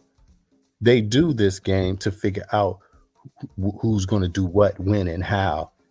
They don't do it to be honest with each other. No, you do things like this quietly. You see, so Putin is trying to get help. That's what he's out there trying to get. He ain't negotiating about BRICS. You can best believe that is not. And trust me, nobody else in BRICS needs Putin. No one else in BRICS needs Russia. You know what they're looking for? They're all just looking to know which way is this going to play. Is it going to play with the NATO trade agreements their way, with their trade lines through the Middle East, with their trade lines through Asia that they protect with the military, with their trade lines through Western and Eastern Europe? Is it going to go that way? Or is there going to be a different avenue, a different trade line? And that trade line would be also Russia, China, right? But you got to understand, China got trade lines already. They already have trade with the U.S. China, with this war in Ukraine, did not say, we're going to stop doing trade with the U.S. No, they said, yo, this is one of our biggest trading partners. We need that money. or our people are going to start screaming. And they said, no, we're going to keep on trading. But on the surface, we're going to talk like one thing. You see what I'm saying? That's what's going on. You know, the person whose trade did stop with the U.S. and with many others to a devastating degree is the trade with Russia. That's what actually stopped. And you best believe China will go any way the money is swinging, because that's what they're after right now. I'm not talking about Chinese people in general. I'm talking about the government's goals for the next 10, 20 years. They're practical goals. And the practical goals is to come up in industry, but maintain at least the industry they have. Don't you understand how hard hitting that would be if the U.S. pulled out of China trade? That would be so hard, but it would be hard on them. It would be hard on Americans in a way that you don't even need to do. Usually you resort to things like that under desperate means, but the U.S. ain't desperate. It's not in a desperate position. It doesn't have to pick one or the other. It has multiple ways of dealing with issues, and it has multiple lines of trade with people, and it has multiple avenues of defense. So the U.S. don't have to do one thing or the other. You see, they're not in that pressure zone like that, believe it or not. Although you might hear disinformation, or you might hear people spreading propaganda, or people that just don't like the U.S. and would like to see something else be different. Yeah, that's how the world works. There's always going to be people like that, and they will say negative things. They will have aspirations. They will have hope, but you better do the math, because aspirations in itself are no guarantees of success. And we Black Americans must know that. It takes dedication to this thing over long periods of time to get it to curve, to get justice to curve in your direction. You know, so the U.S. is not looking at losing no power overnight to nobody. You see what I mean? It's actually going the exact opposite direction, to be honest, when you see the GDP going up, $2 trillion a year. That's not a hurting economy. That's not a hurting business sector. And you best believe that trillions is helping the military get trillions too, which happens to be dwarfing most of the nation's military. And in fact, many militaries put together. You see what I'm saying? We should look at the rational parts. We should look at the facts. We should look at the numbers. We should do the math, not the emotion when we're approaching these things. A lot of us feel like we've been treated unjustly as American citizens. So sometimes our emotions get out there and we start saying shit that's crazy that can't happen. We start falling for the disinformation of others and think we have friends where we have a zero. You got to really think through this analytically, because we didn't lose and have to deal with so much just for some fly-by, bullshit opportunists to come in and promise something for nothing, for zero. And this is what we're looking at here. When we watch this, that's what you're hearing. You're hearing somebody. But do you know who did actually is with that is that Russia, Biden, and that's under the thing. I'm not turning out. Hold on, where is this damn thing at? If you've been, this is just, it's crazy. I have to play it. I'm sorry. It's just a certain color. This is what you could fall for. This is part of the rhetoric, disinformation, empty rhetoric zone. Look, heritage, a certain ethnic background that is bothering the issue. But here, let's check this out. Held as a hostage in Russia, who would you want doing your negotiation deal? Donald Trump or Kamala Harris? Grant. Question of the day. If you were being held as a hostage in Russia, who would you want doing your negotiation deal? Donald Trump or Kamala Harris? Grant. Who you want? I would want Kamala Harris. Who you want doing your trade, your hostage trading negotiations? Donald Trump or Kamala Harris? Grant. Donald Trump or Kamala Harris? Shade. Why would I vote for Kamala Harris? You out of your mind? What's wrong with you? I wouldn't do that. Shit, yes, I would. I definitely would do that. And no, I'm not out of my mind. I would definitely vote for Kamala Harris. I have re-registered. I had to check my shit, and I realized just before I was about to request my ballot that I wasn't even on the list. So I had to re-register. So I'm waiting for my ballot now. So I am voting for Kamala Harris and Tim Walz. And there might be a few things that they support that don't really regard me at all. That is the case. Those people are paying taxes too, and they're supporting things that do regard me, even if it doesn't regard them. So that's what I'm for. I'm for supporting people that support, my situation. And in the 40s and the 50s, because of my age, I'm 54. So I have uncles, you see what I mean, that are from the same city that I'm from when it was segregated. You see what I'm saying? So when I grew up hearing their advice, hearing the things that they say, and they have a clear rule about this. It's called don't beat the beater. It means when you're fighting your fight for justice, you're not supposed to be, you're not supposed to be wasting your time fighting people that are to the left and the right of you, people that experience life in the same way that you do.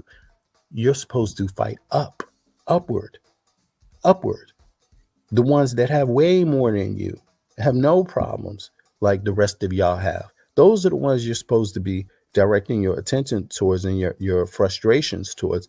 It's not supposed to be sideways towards a person or group that really is inconsequential. They regardless of what they get, it won't harm your life at all. You see what I mean?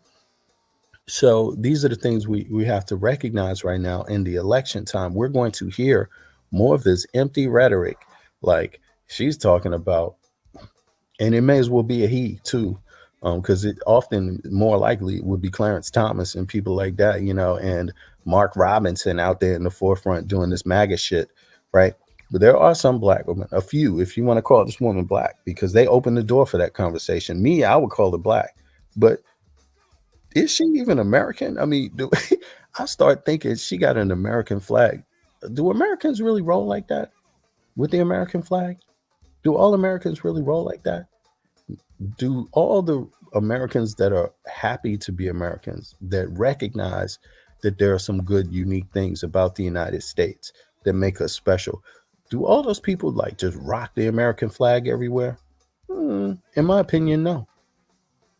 No, to me, it's the fake ones that rely on that type of thing, that hold it up.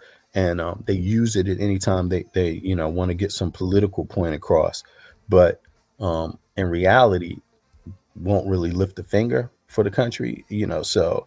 And my whole thing, I don't live I'm an American citizen, born and raised. My family's from the US. My history is from the US. This is centuries. This is many, many, many, many generations going back to the foundings of the country. Let me tell you, I will pick up a gun and fight for that country. Yes, absolutely. It's not a guess, especially when it comes to something like Russian invasion. You see what I'm saying? Something like that. When it comes to a threat to my country or my people, I will fight against it. I don't need to be holding up an American flag every day of the week because I don't give a goddamn. I'm a human being like everybody else. We all should be one anyway. But when it comes to these kind of things, shit, I can be very, very American.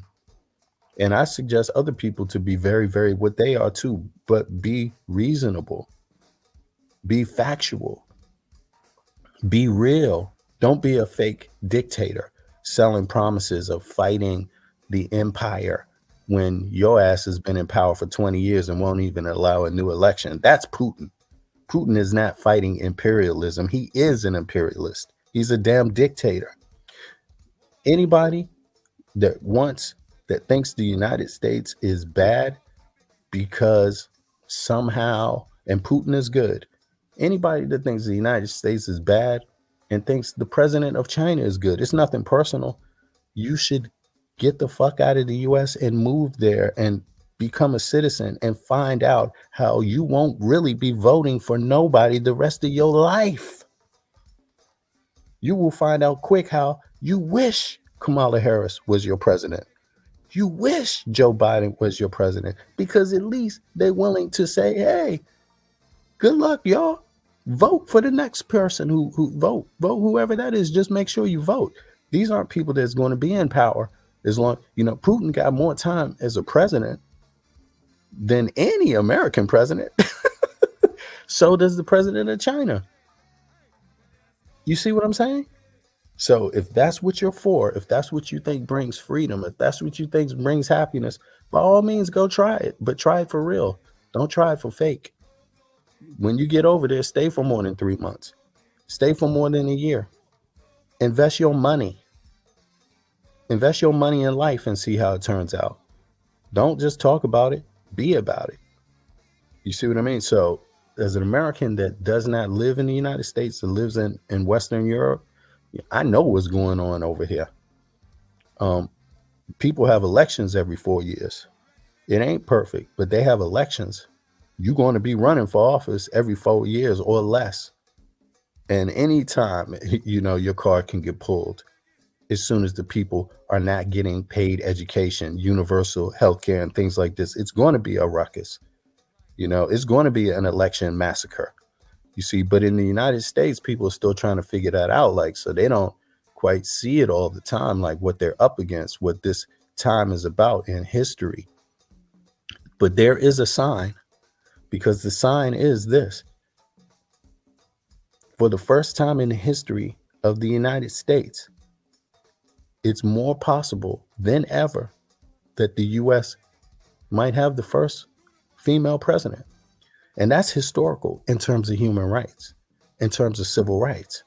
That's a moment you can lean on. That's a moment you can lean on, because to be in 2024 and have never had a woman as president is not a good look at all for freedom, for human rights. Why? Because just like Black Americans, African Americans could not own land, could women own land at that time? Just like African Americans could not vote, could women vote at that time? You see, so their struggle parallels African Americans. You see, I'm talking about in the context of the United States, without making it more of a macro argument and going back into the history of all histories and shit. You know what I'm saying? Just in the context of the United States. So do you think that was okay? If you think that was wrong to deny women a vote, if you think it was wrong to deny, that means your kids and things like that, your relatives, to deny your female relatives the right to own land. If you think that was wrong, then you will see the moment in history you're in right now and lean on that. That's what you will do. And hopefully lean in the right direction towards justice, towards reparation. Because, just being elected is a tiny bit in some form, some slight reparation, because at least that things are changing. The trajectory is changing. Not that fixes it all, but you can lean on it. Because you can see white supremacists are going to lean the opposite way. They we don't give a damn about women. And not only do we not give a damn about women, we don't give a damn about the history of women in the United States of America. That's what the right wing is going to lean on.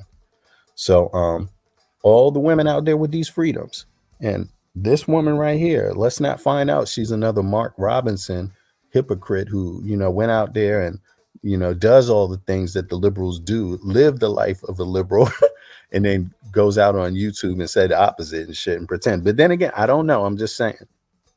In any case, I'm going to drop the link. Anybody want to hop up, feel free. Otherwise, I'm going to close out in a minute. Hold on. What is the link? Damn, I dropped the wrong link. Let me see. But I just wanted to follow up on that story today. I meant to do it last night, but I couldn't manage it. Folks, it's up to you. But my advice is be prepared for a lot of disinformation up to the election. That's pretty much, but be aware that, also be aware of this. You might see a lot of Trump support on the internet, but you got to understand a lot of that is bots. It's not real. It doesn't translate into votes. So you don't have to waste your time arguing with phony accounts, right? Spend your time talking to the public that you represent. Enlighten your public to the facts, which is the opposite of, blind your folk to the facts. Enlighten your folks to the facts on your platform. Like Michelle Obama said, do something. Do something if you want something. If you want some change, do something about it. Don't just, be disheartened, to the point where you think like, because there's a lot of people that are where they just neglect voting, just period. Like, it's not gonna make a difference. Yo, don't be that type that makes an excuse for something that really, if you look into it, won't take you much time to achieve. You probably spend more time doing many things that are, that you could do without. And to imagine that a person would think that I'm going to pay taxes and not vote, to think that's a smart thing to do, it's not smart at all. Voting, the world is not perfect, but voting is one of those ways you get some justice for your tax dollars. Understand that. It is not a brave act to not vote.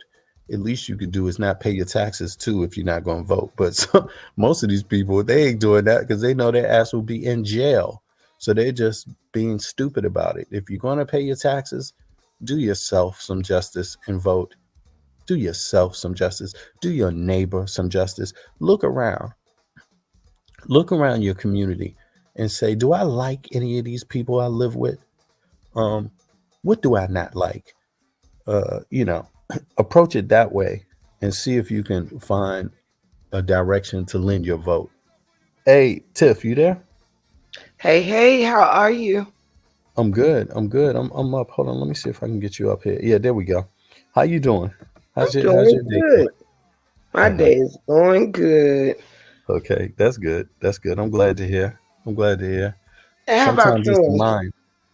It's a mindset sometimes, Absolutely. I just Yeah. came from another content creator's channel and we were playing Cahoots and it was so much fun. Cahoots. Yes. What's that? It's like a game where you have to answer questions. They put it on the screen and you put the code in your phone to get to the game on the screen. So you can put your answers in on your phone as you read the questions on their screen. Oh, really? And yes, and we just had a ball. Okay. We that were sounds- doing the music genre tonight, 80s music, 70s music, and then we were doing like English, like sentences, run-on sentences, and all of that. It was crazy, but good Feel free to times. put the link in the chat too. What link? My link? The link to the what you were. It was on YouTube or what? Oh yes, YouTube. You can put it in the back chat so I can post it. I'll post it in the chat for you. Just put the link in the back chat. Yeah. Go ahead. Absolutely. But I came up here because I didn't want to change your subject. It's concerning the same people, but not with the same what you were originally talking about. But I came up here because I did want your kind of like opinion on something. So sorry guys, who's ever listening, I'm kind of switching it up, but it's still presidential related. Okay. And, or election related. So anywho, one of the biggest things that totally bothers me, with this whole ordeal is, which kind of makes me feel like the elections, they're very important, but I feel like all the propaganda and stuff is turning it kind of into a circus show. And the reason why I say that is because would you say that, the president or anybody who's running for president, nobody's exempt from the law, right? It's supposed, well, technically, as far as the law was concerned, that was the law before the Supreme Court just changed it. Wow. That's what they've been saying. So if once you know how the law really works in reality, then you'll understand why that's a problem, why they changed the law. Because within the law, there's precedents. And within the law, there's also like notes where they explain why a judge took a position on this case and why they take positions on that case and things like that. So it becomes precedent and then it becomes practice. They've been doing it like this. So this is how the law is supposed to be interpreted. Well, the Supreme Court just flipped that all over on its head. They decided, no, it's supposed to be interpreted the other way. The president does have some levels for immunity while being the president under a presidential act. That's never happened before. They set a new precedent, which changed the law, how people interpret the law. So now folks are free to interpret it differently until you get a different Supreme Court that decides otherwise. However, though, he's not currently the president, though. Right. They this is how desperate it is. They did that to protect Trump from crimes. They didn't care. They decided they had to come to the conclusion that, yeah, if they do this, this becomes president. And of course, that gives Biden the same laws, the same right. Yes, it does. But they had one choice: protect Trump from crimes or not. And that was the only way they could do it. And of course, it makes zero sense because the practicality of it is that in the long run, it's going to be overturned. In the long run, it won't work because just that act itself creates so many more problems. It does. Than it solves, that it have to be overturned. But, and I asked that too because, like, with this particular person, like, to me, I'm going on a little simpler way about this thing real quick. Oh, you good? I want to hear, because we want to reach as many just everyday folk as we can reach, because the shit is not always explained in a simple way, Right. So what really is something that I find truly disgraceful is that we as citizens, our presidents are the leaders to our nations, you know what I'm saying, as far as the U.S. go. Our president leads this nation. And you would want your president or your future president to lead by example, right? Which means that if you have law, especially if you're not even the president yet. And so Trump has all this stuff on him, like, charges and felons and this, that, and the third. And so if you have your citizens, like, look at all the people that have felons for whatever reason, for however long ago, and do not have their gun rights, but you can be a president, with a whole army and weapons of, this, that, or the third. And you are a felon, you are a criminal, and you are also, he is allowed to pull out a gun anywhere as the president. If he becomes president again, he's allowed to do any damn thing basically that he wants, as long as he argues it as being necessary as the president. That's a serious problem. So I get where you're going. It is, especially when it's somebody that moves, which seems to be solely off ego. You know what I mean? Like, Trump is very egotistical to me. You know what I mean? And sometimes he reminds me of, like, I hate to say this, but he kind of reminds me of like a kid in a toy store when it comes to running the country. You know what I'm saying? Yeah, Richie. Yes, and it's like, when you got somebody in front of all these new gadgets and, a different type of team behind them, like he got a taste of a different type of power than just, a man of riches before, be ever being president and stuff like that. But it's just weird, and all of this is weird. And he takes a lot of things for a joke. The only good thing I can say about Trump that I can say through living a term with him is, now it could have been due to COVID, of course, or whatever, but now he was a president that kind of changed the economy a little bit. The economy was thriving with him in office last time, but other than that, like, he's kind of a joke. And to me, no cap, everything I say here is alleged for entertainment or educational purpose, but he be lying. Listen. The fact him saying the economy. Listen. He be lying. The economy right now is better than it's ever been in the history of the country. Right now.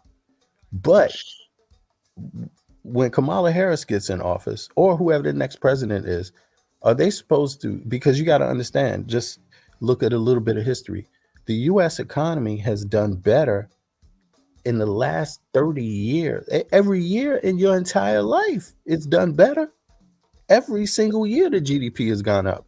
Every year now, the U.S. GDP is projected to go up by $1 to $2 trillion a year, no matter who is president. So he's pulling when he says he's responsible for the economy. Okay, so whoever's the president next time is going to be responsible for the economy they received from the last president. True. You see what I'm saying? You don't improve the economy by snapping your fingers. It takes time to sink in. It's like, what you think? So people, you just believe he snapped his fingers. I think what happened was, and not to interrupt you, but I'm gonna say this. Okay, because you make perfect sense, as usual. But I guess what I'm saying, if I'm speaking on behalf of people feel the effects and they're happy, and when something is okay, they look at who the president is right now and they say thanks. That's pretty much that's normal thinking, right? That's true, but I just feel like people of like the working class and stuff, not speaking for the rich, the wealthy and all of that, but I feel like whatever is going on when it comes to truly feeling it, as far as where the economy is, it doesn't feel like it did. And you can take the PP, this, that, and the third, all them checks, all that away. When it comes to this, I'm speaking solely on the feel of the pockets of people. Like, honestly, housing is extremely up, and the pay is going extremely down since Trump left office, and of course we know there's reasons why, but and I'm not the pay has gone down. Hell yes, by like a third. Pay, who's pay? That's what I'm saying. The working class, like your average working class person. Minimum wage?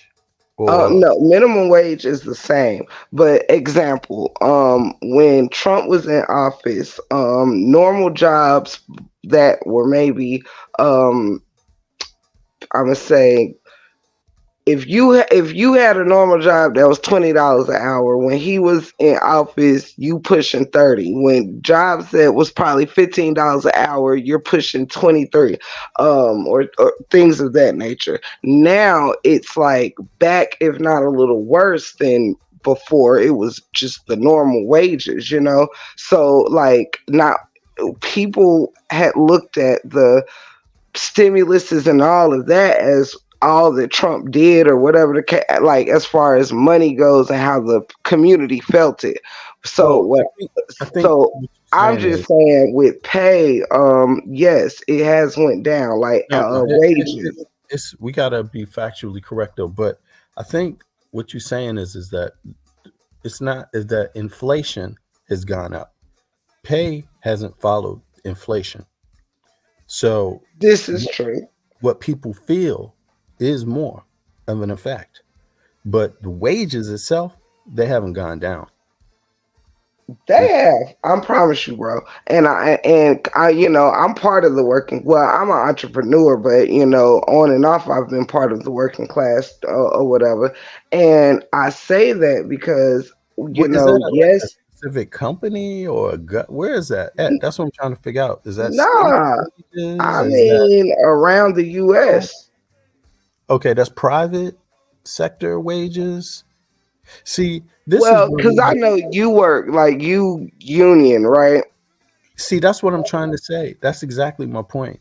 Is that if you work for a private company where that is not unionized, right? Hmm. Maybe I could see how your wages went down because that's legal in the U.S.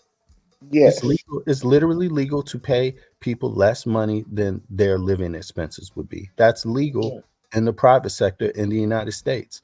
But again, absolutely, that would be a reason to want unions, right? absolutely. Because the people in the union jobs, their wages ain't gone down. The people in the government jobs, their federal government, their wages ain't gone down.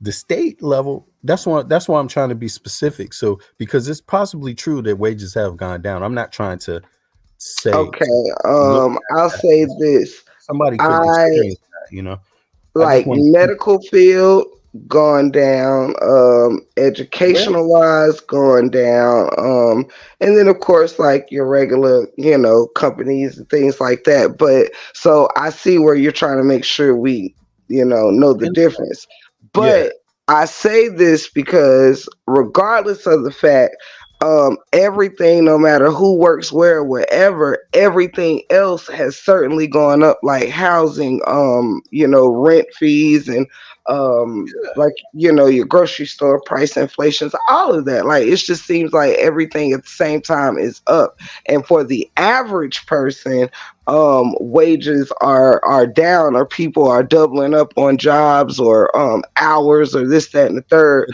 This is the thing. This is the thing. I get what you're saying, and it's true. I'm not saying it's not true. Also, the wages. I think we need to pinpoint what sector of work are the wages going down. But here's the thing. We know that inflation has gone up, and it hasn't Yeah. kept the wages, right? But here's the thing. If you when it comes to the law, because when we're talking about who the congressperson is going to be, who the senator is going to be, who the president is going to be, and who represents the Supreme Court, we are talking Absolutely. about the law and how the law works. Only Yeah. that. We're not talking about how you feel, and we're not Sure. talking about what your experience is at that point, because we're only talking about at that point what are the lawmakers going to do about it, and what is the Supreme Court going to uphold or shoot down. That's the only thing. Absolutely. But don't you think as the people that are voting for, all these different people, your They ain't voting. experiences, Look. well, If I'm you, speaking for those that do no, I mean, or will. what I mean is like Biden is who some people want to have, who they have on the federal level right now. That's Biden, Mm, right? So when you're dealing with Biden, you're only dealing with federal law. Is that impeding on state law? mm, Is that forcing the states to bring wages up or down? no. Right. Is that forcing states to have unions? It isn't, because that's the federal level. These people largely are complaining about their state problems, the problems that can only be resolved if they Now elect that is true. in their state. And if you look at these people complaining, I'm gonna give you an example of the law and how it works. But I wanted to say this: when you pass the law, it takes time for the law to have an effect on your life too. That's the other thing too. But so it goes This is past. true. It's not when you're dealing with how the law is going to fix these issues. The remedy is not going to always be a snap of the finger. Somebody's in office now. Let me see the effects. It Of doesn't work that way. course. But here's the thing. The when same way a lot of us feel Obama shaped the situation for Trump, for it to be a little easier for him to bullshit around, excuse my French. I mean, But people. I'm not trying to say you don't have responsibility as the president to do something, because you have. I mean, at these kind of points where there's an impasse of the Congress and the Senate, right? And there's a political impasse, like from Republicans and Democrats, on the Senate and the Congress level. The only choice at that point is the federal level and the Supreme Court. And and what happens is that the president could make an executive order across the board, which happens from time to time. And the only thing that matters after that is, does the Supreme Court uphold his executive order, or do they shoot it down? this is true. What you will find is 2021 American Relief, what is it called? American Relief Package or something like that. American Rescue Package for farmers, for Black and minority farmers. 2021, it went through Congress. It went through the Senate. It was signed by Biden. It was shot down by the Supreme Court, citing, it's not shot down. I'm sorry. It's been held up in the courts since 2021. There's been no ruling. And that ruling is so important to have because it provides people with the proper language for pursuing past grievances according to the court. And what the court is stuck on right now is it legal to just give funding to Black and minority farmers, even though it's a grievance in the past? Is it legal, or is that discrimination? And that's what they're trying to decide. As silly as that is, that's what they're trying to decide in the American courts right now. The American courts have not decided what civil rights are and how you rectify the violation of historic civil rights among groups of people. So in this case, groups of farmers, Black and minorities, were getting state funding. There's not Blacks and minorities, groups of farmers, white ones, by the federal government. They said, farmers, you're going to get help. And farmers get help from time to time. Usually Congress is like, yay. Senate is like, yeah. And the president is like, whoopee. And the Supreme Court is like, yep. Usually it's not a problem. But what happened, not to be long-winded, but what happened is that when the federal government issued those fundings to the states, in certain states, there were some racist people that didn't want no Blacks and minorities to get none of that federal money. That's what happened. So that's been going on for decades in those states. And so Biden was asked to do something about Black folk and minorities. And they did it. And the Supreme Court has held it up. They haven't even made a decision yet.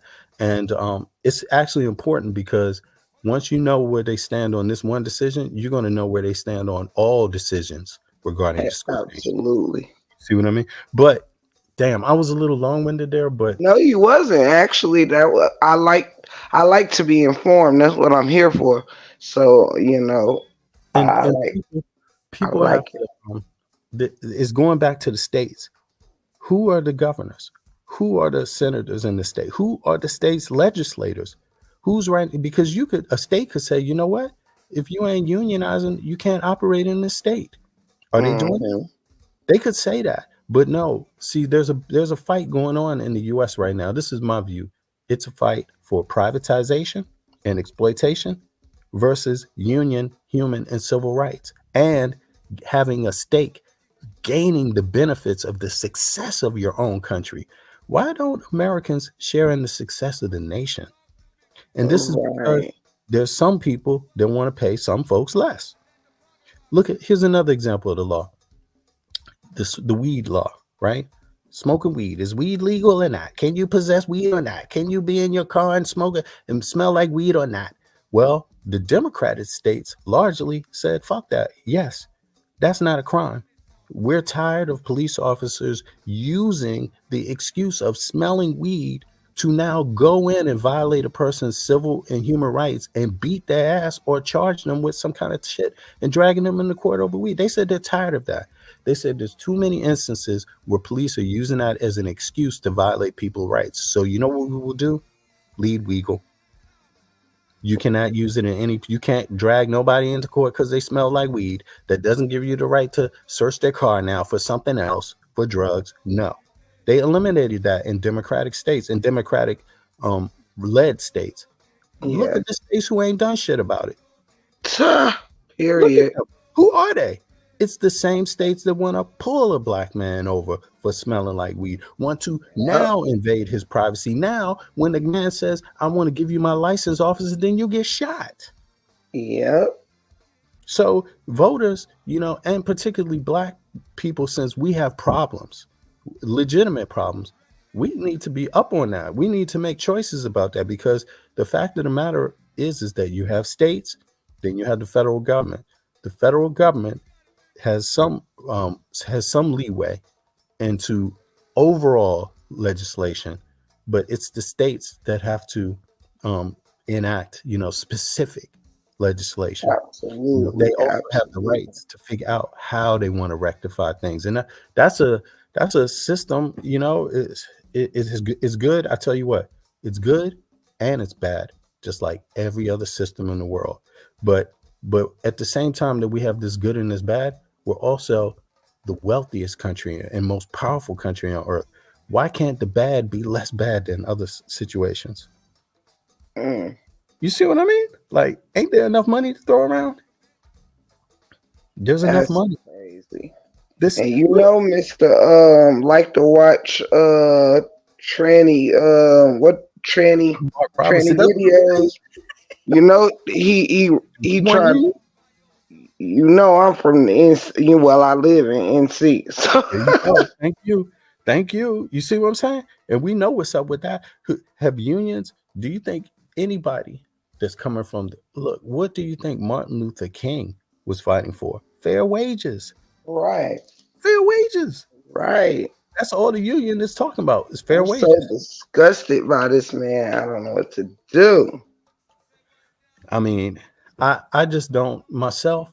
And of my state, of all states, Lord have mercy. But you know what? It can happen anywhere in the world at any time. There's we got to get to the point where we recognize this stuff has been promoted. That's why we're seeing it. Somebody knew about how rotten Mark Robinson was, and they said, you know what? Hey, let's support him. That's crazy.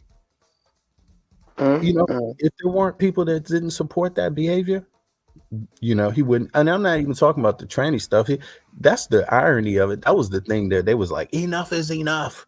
He watched tranny slavery stuff and abortion stuff is what tipped me over. They didn't care about when he made the slavery remarks. They didn't care. These same people that cared that he watched some tranny porn, they didn't care at all about his remarks on slavery. In North Carolina, they didn't care at all about his remarks on if anybody should pay reparations, it should be African Americans. Talk about treasonous behavior. Yo, I'm gonna tell you, as the black man that I am, Mark Robinson is the enemy.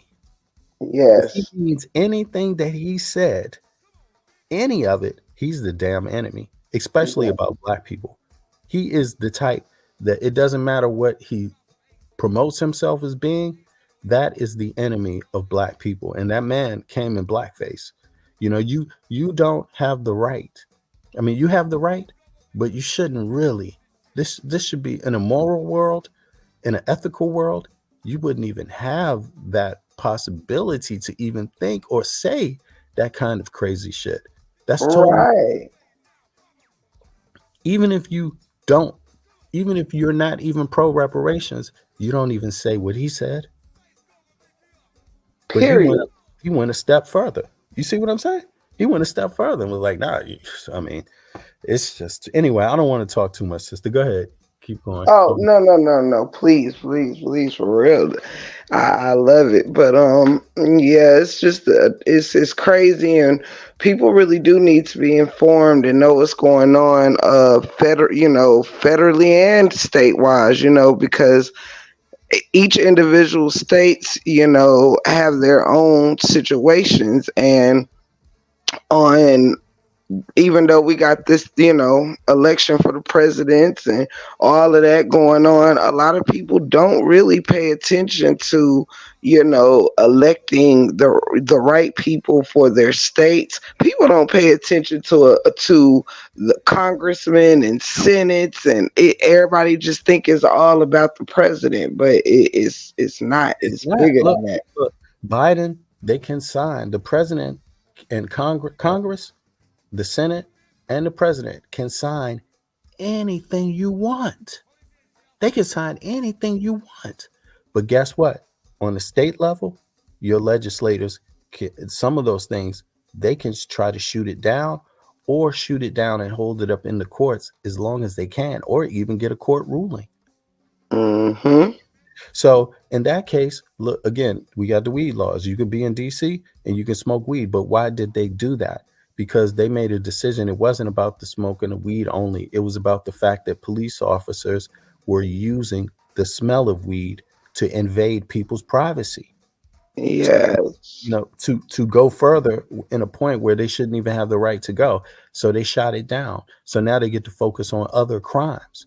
You see what I mean? Now, and police get to apprehend people some other way. Find another way to apprehend. Stop trying to over for the.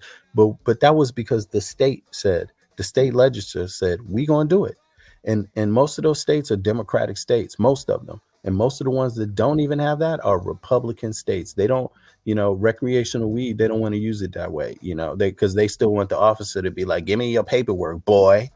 Mm-hmm. That's what they want. Right. But it's the same case for food. The president, they signed a bill. All kids can get access to money through the state now. They get federal dollars supporting the state to make sure all kids have food at school. What did the state say? The governor said, we don't want that here. We're not going to do it. So he's against poor kids getting food. Look, and check this out. No one's forcing you to eat the food if you don't need it. It's only for the people that don't have anything. Right. And this motherfucker said, nope, we don't want that here because we don't want socialism. Man, wake up. Socialism ain't existed on earth since when? It don't exist. You see what I mean? It's a theory. It's not a practice. You see what I'm saying? Even in states like the country I live in, there's not socialism here. Who made that up? You see who said that's crazy? It's crazy, but it's not. The same argument they have about the taxes. What taxes do you pay in an urban city versus the taxes I pay? How come I'm getting all this shit out of my taxes and American citizens ain't?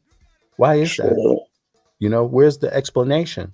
And you find out there's no explanation. It's just been the history of the country. They don't want for some reason, it's the only country in the world that is in the Western world, right? That just happens to not want all its citizens to have these things. Why is that? And I know why it is. It's because there's a racial problem. There's a bigotry problem. That can be the only explanation. It's because the United States is the most diverse ethnic country in the Western world. And that just happens to be the one that they don't want everybody to have food at school. What the hell is up with that? You see what I'm saying? So, I don't see any other explanation. I would challenge somebody to prove me wrong. Because I've done the data on it. I've looked at it. It's not many countries you got to look through. It's not that many. You hear them talking about it all the time. But you hear the U.S., some of these right wingers calling it socialism don't exist. Markets driven by the private industry still people have these rights in other countries, in other Western countries. The USA, for some reason, they can't figure out that all kids need food in school. They can't figure out that everybody needs a fair wage to be able to go to work and pay their living expenses. They can't figure that out. It's not that they can't figure it out. It's that some people don't want it to be. That's what it is. And the people that are voting need to get to the point where they figure that out. This is not by coincidence. There's a force in the country that doesn't want you to have it. period. And you ain't done nothing against the country to not deserve it. Right. What is that about?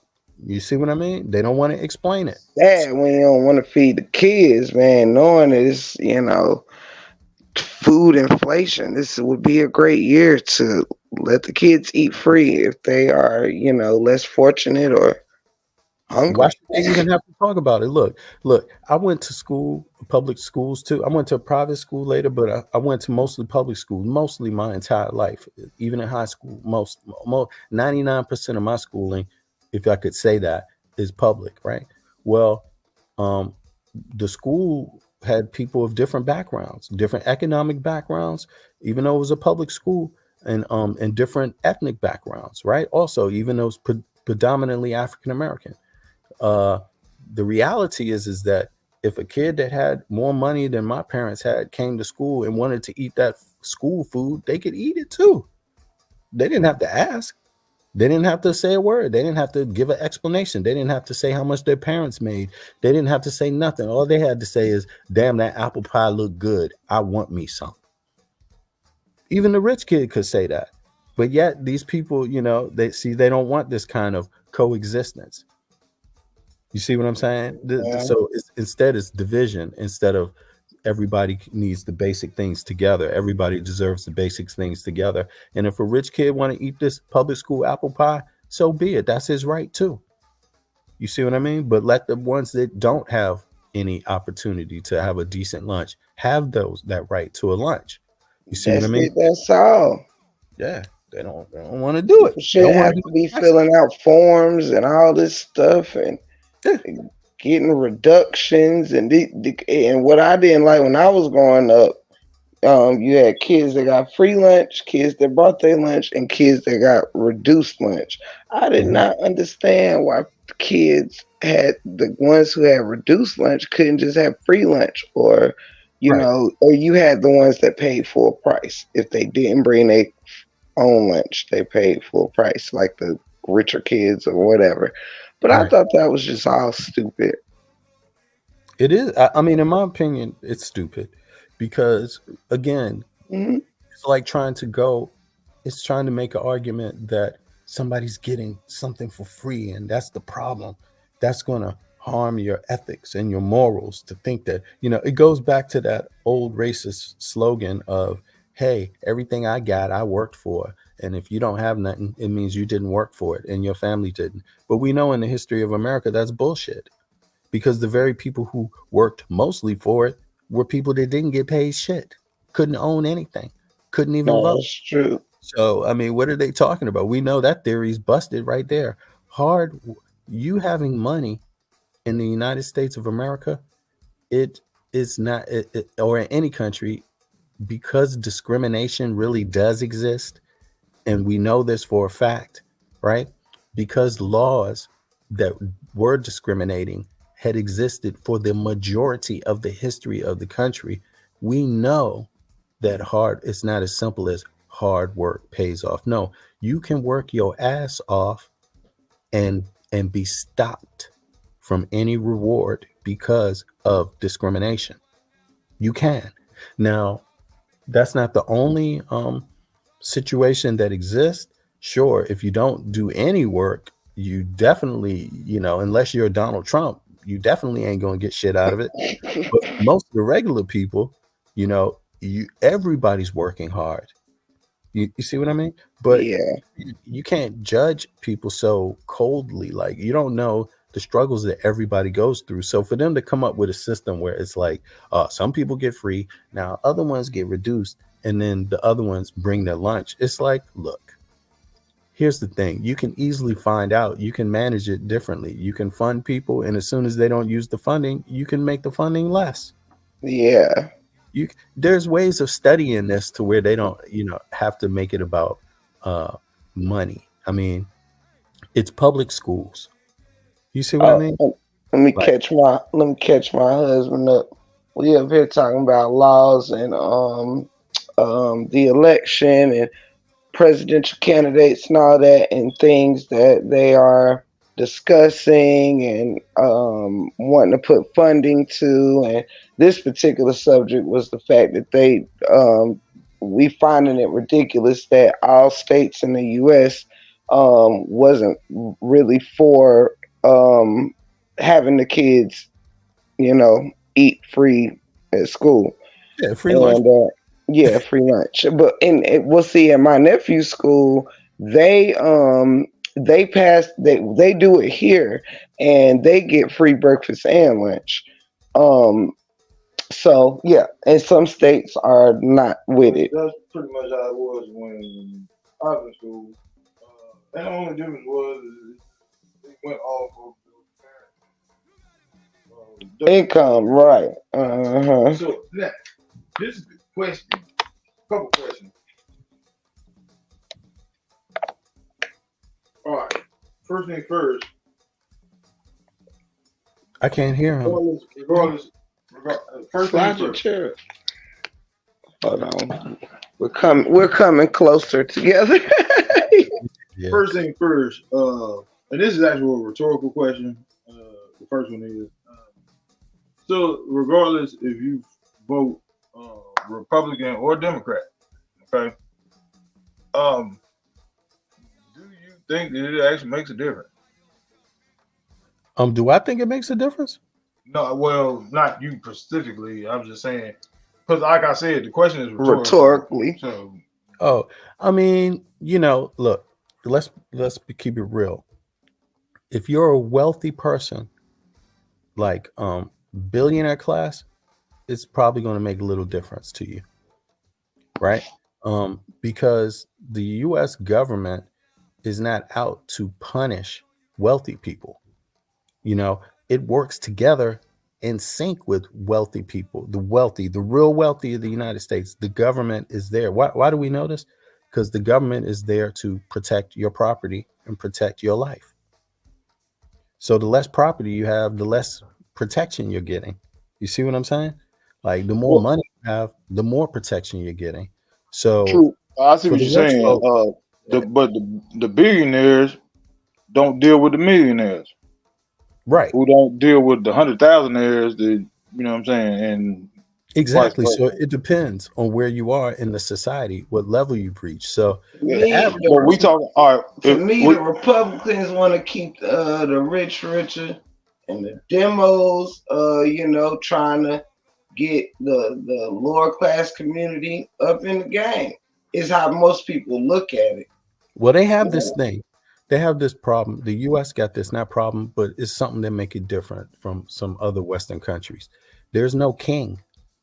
That's part of the law that created the country, literally, and that exists in the law.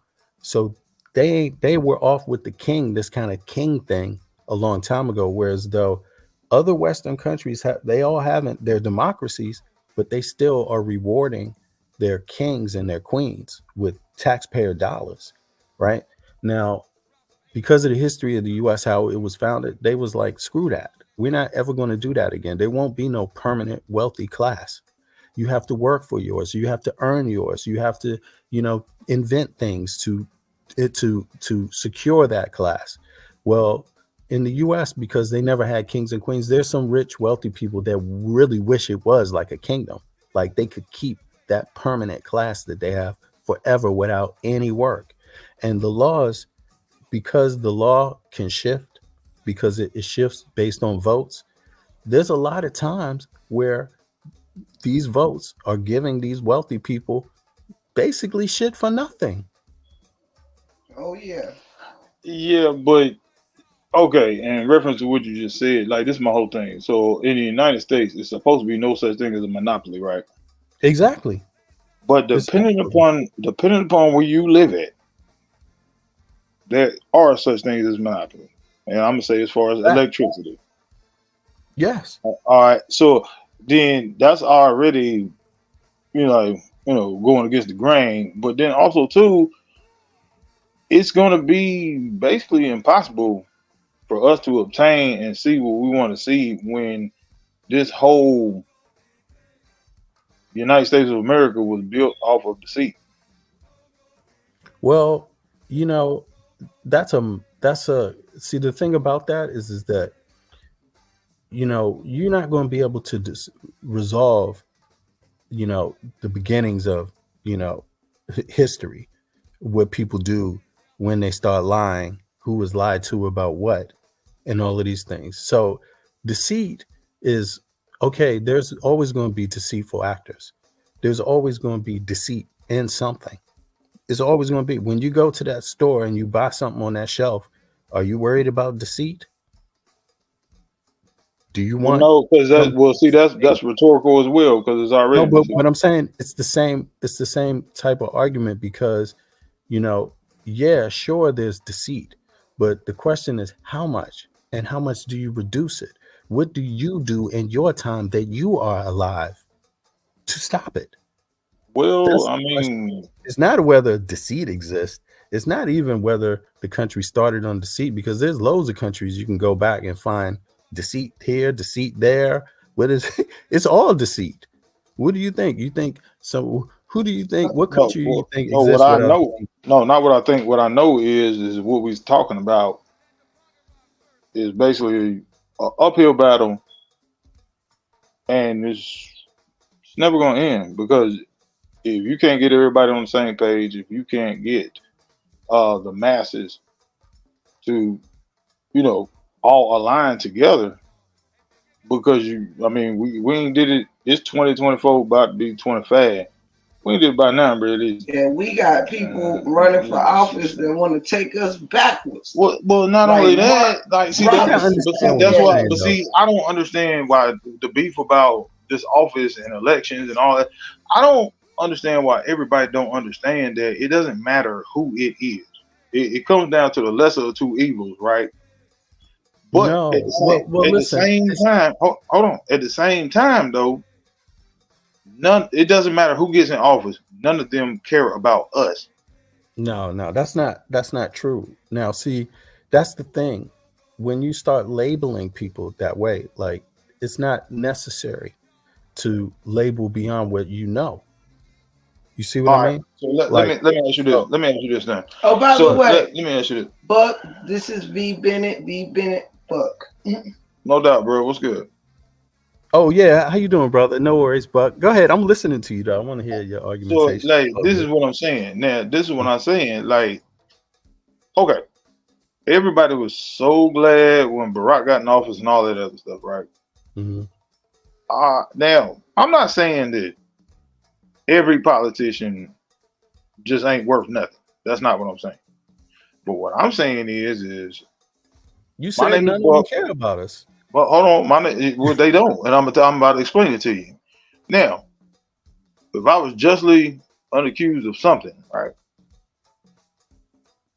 man, bro, I'm gonna be last on their priority list. They don't care about us because they don't know us, and it's the same thing. And I'm not mad because I understand how life works. You're going to look out for your family first, because it's all about self-preservation. But here's the thing, bro. I hear the sentiment.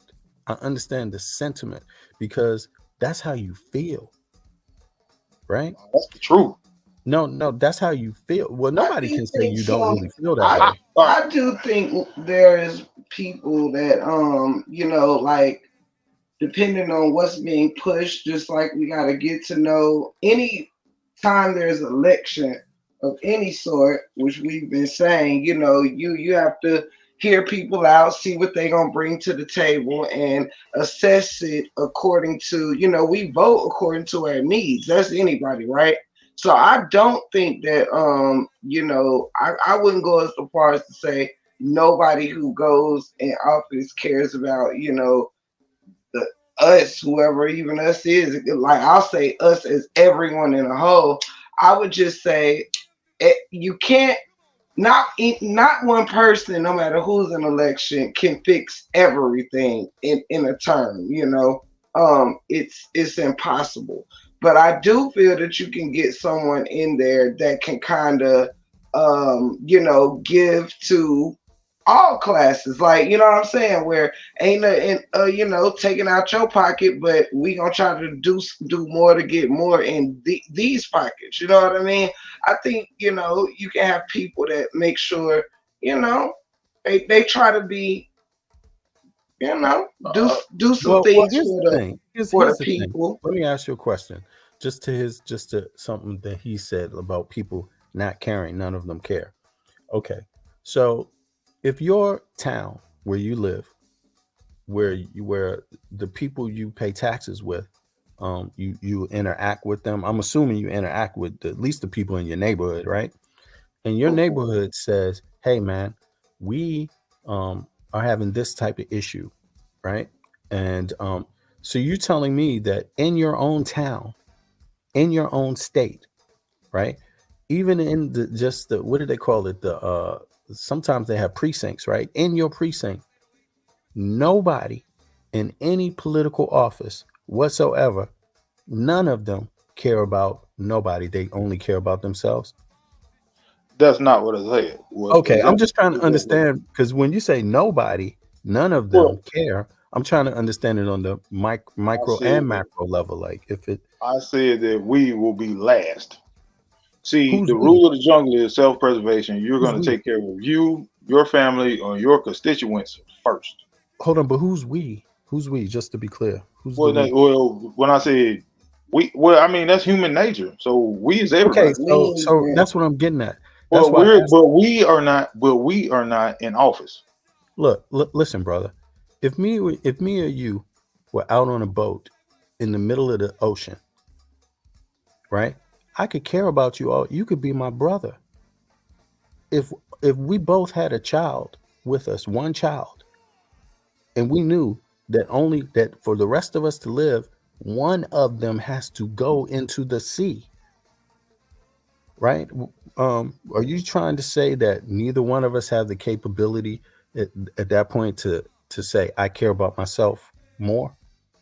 Not the capability. That's not what I was saying. Yeah, That because boils it's down to human nature, right? that boils down to willingness, not capability. Okay, but if one of us got to the point in that extreme situation, right, where we say, you know what, one of our either both of our kids are going to die, or all of us are going to die, or one of our kids is going to die, what do you do? No, I sacrifice myself. The kids live. I Okay, you perish. sacrifice, but your brother doesn't sacrifice his life because you're on that Well, boat with your no, no, brother, no. We were and talking he about has me, one child, you. and you got one child. We were talking about me, you, and the two children. No, we talking about me, my brother, and each of us have one child. It's very close. It's very intimate in that situation. I But perish. I perish. You okay, saying you would be the one to sacrifice even if you're on there with the two children and your brother. Yes, right. But I that's what I'm perish. trying to say. It's two different choices. But But they not thinking about us like that. you We but you we just talking said, about the politicians. So okay, that's two but totally that's different. right. But you said it's human nature, and then I'm just saying. Self-preservation is human nature. See, you see So what you I done? perish. I perish. That, But that's you talking about me, that's my that brother, and self-preservation, two brother. kids. Brother, that's that We're not talking about self-preservation. politicians. That's not the same thing. Okay, We but don't know them. I admit that. But you did say it was human nature.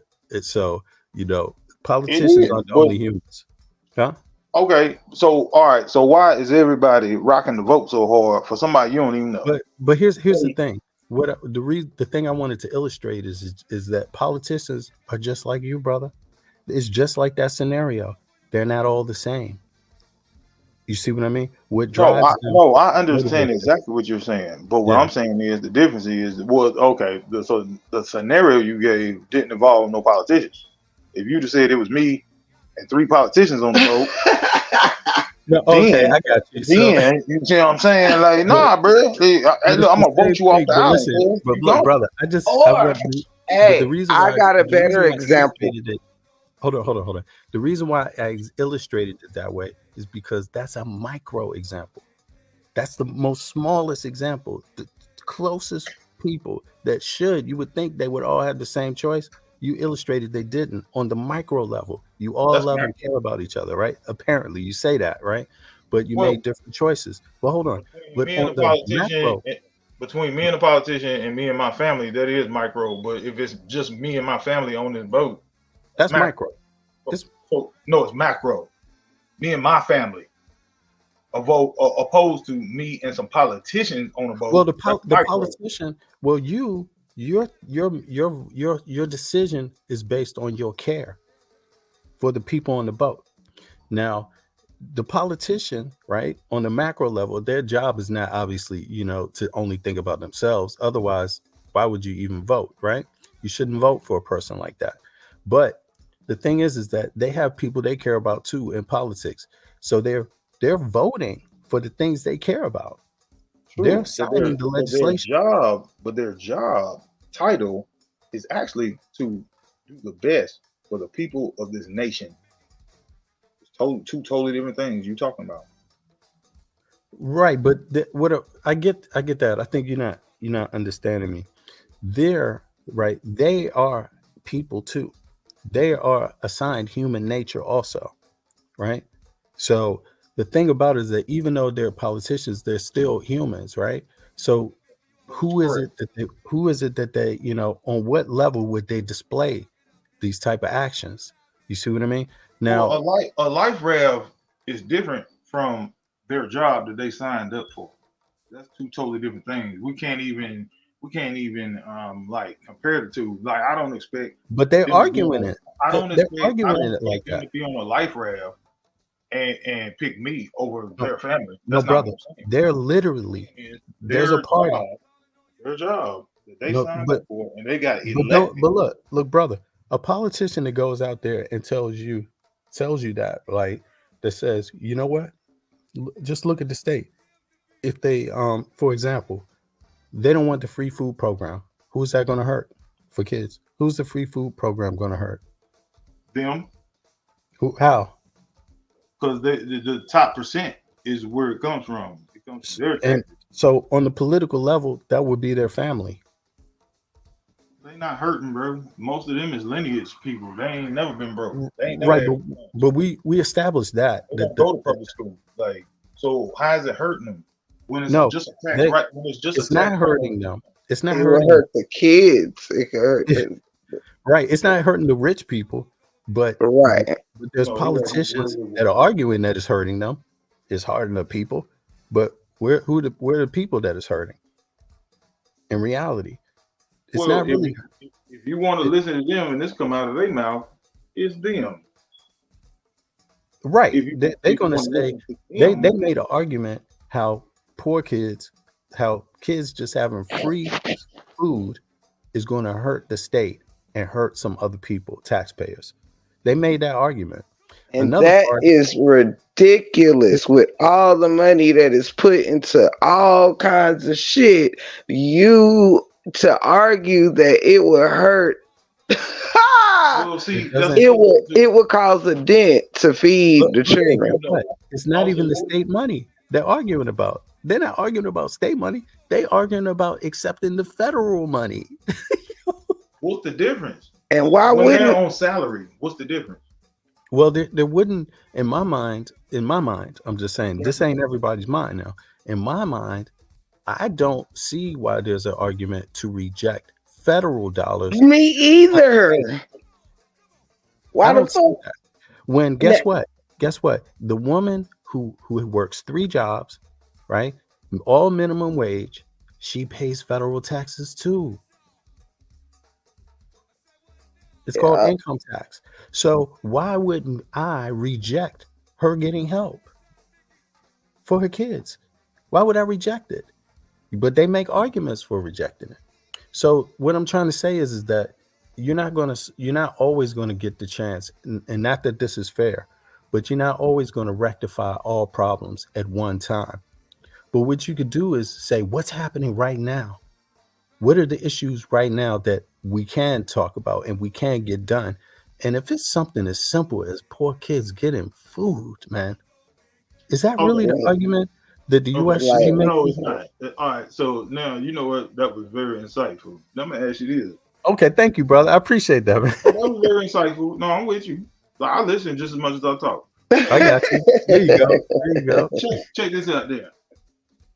So now, like we say, you can't do everything in a 4-year term or a 2-year term, depending on if you're a governor, mayor, president, vice president, whatever, right? All right. So listen. We ain't gonna get reparations this year. Let's just say it like that. Man, motherfucker, we're never gonna get no goddamn reparations. Right. What the fuck you talking about? Man, that shit crazy. No, I just mean we know for sure it ain't gonna happen this year. So we could just scratch that from. Well, no, I'm not looking for that. The only thing I want is, okay, excuse me. Let me redo this. No, you good. In your professional opinion, we just gonna take the presidency. Uh-huh. Your professional opinion, who has made the biggest influx of changes in their 4 or 8 year term? Well, changes. What do you mean changes? Like you mean in the law? Well, I mean, as far as doing what they said they was gonna do when they was running for office, who do you think has had like the best turnaround in their 4 to 8 years as far as the presidency goes? Well, I think I think if I was to choose who had the best turnaround, I would say Trump didn't work for any of the things that he received. Like those were things that he inherited, like great economy. He inherited a great economy, not a faltering one. So I agree. When somebody passed him the baton, they did their job. They say, I am giving you something better than when I got it. And now I'm entrusting you to do the same service, fellow American. And they gave that baton to Trump, right? Now, so Trump, that's what he got. Biden, when I compare what did he get done, I look at how the baton was passed to him. See, Obama didn't pass Biden the baton. Trump did. And when he passed the baton, Trump passed him a situation. So how good did he deal with the situation he was passed? I would say he did a lot. But I would say because of this, there's a lot of representatives that vote against American interest. I'm talking about American people's interest, like at home, and I think that has made it challenging. But let me give you an example. One thing that could have gotten done that was the right thing to do that pertains to black folk is, again, the farmers thing. All the farmers, the white farmers got their money. All that farm money that went out, they got their money. In the end, it was only the black and minority farmers saying they didn't get none of that money.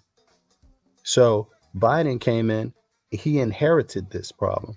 He came in and got Congress and the Senate to pass a bill that he signed called the American Rescue Act for black farmers and minorities. He signed the bill after it went through. But you know how much work that is? That's a lot of work. I'm not saying that's the only thing, but just an example. He passed it, and then it got caught up in the Supreme Court. That's been caught up in the courts since 21, waiting for the court. It's not that somebody else is holding it up. It's the court that's holding that money up to black farmers and minorities. So if I'm talking about who is trying to do something for that group, who has done something to affect positively based on what they inherited, I would have to say Biden. Trump, he didn't have to lift the damn finger. He got past the best situation anybody could ask for. Yeah, Barack did do some clean. He did do some cleaning and some getting it back in shape. So he definitely didn't hand them a jacked up economy and a jacked up situation. And who handed Obama a jacked situation? Bush. And why did he do that? I mean, I'm not saying 9/11 and all of that, but one thing that they had was one thing that they did have is these the stock market. They had all this fraud in the stock market under Bush that he had to, it created a housing bubble in the US. Obama had to do something about that. So, not that they should, they're two different groups. Obama is not Biden and Harris is not Biden, but they're from the same party. So they're going to have similar ideas. You know what I mean? Some may be more radical than others. Even if radical, however you want to use that term, radical might be good. Radical change can be good when you need it, right? Yeah. So, you know, when you don't need it, it may not be good, right? But we would argue as Americans, we need radical change, right?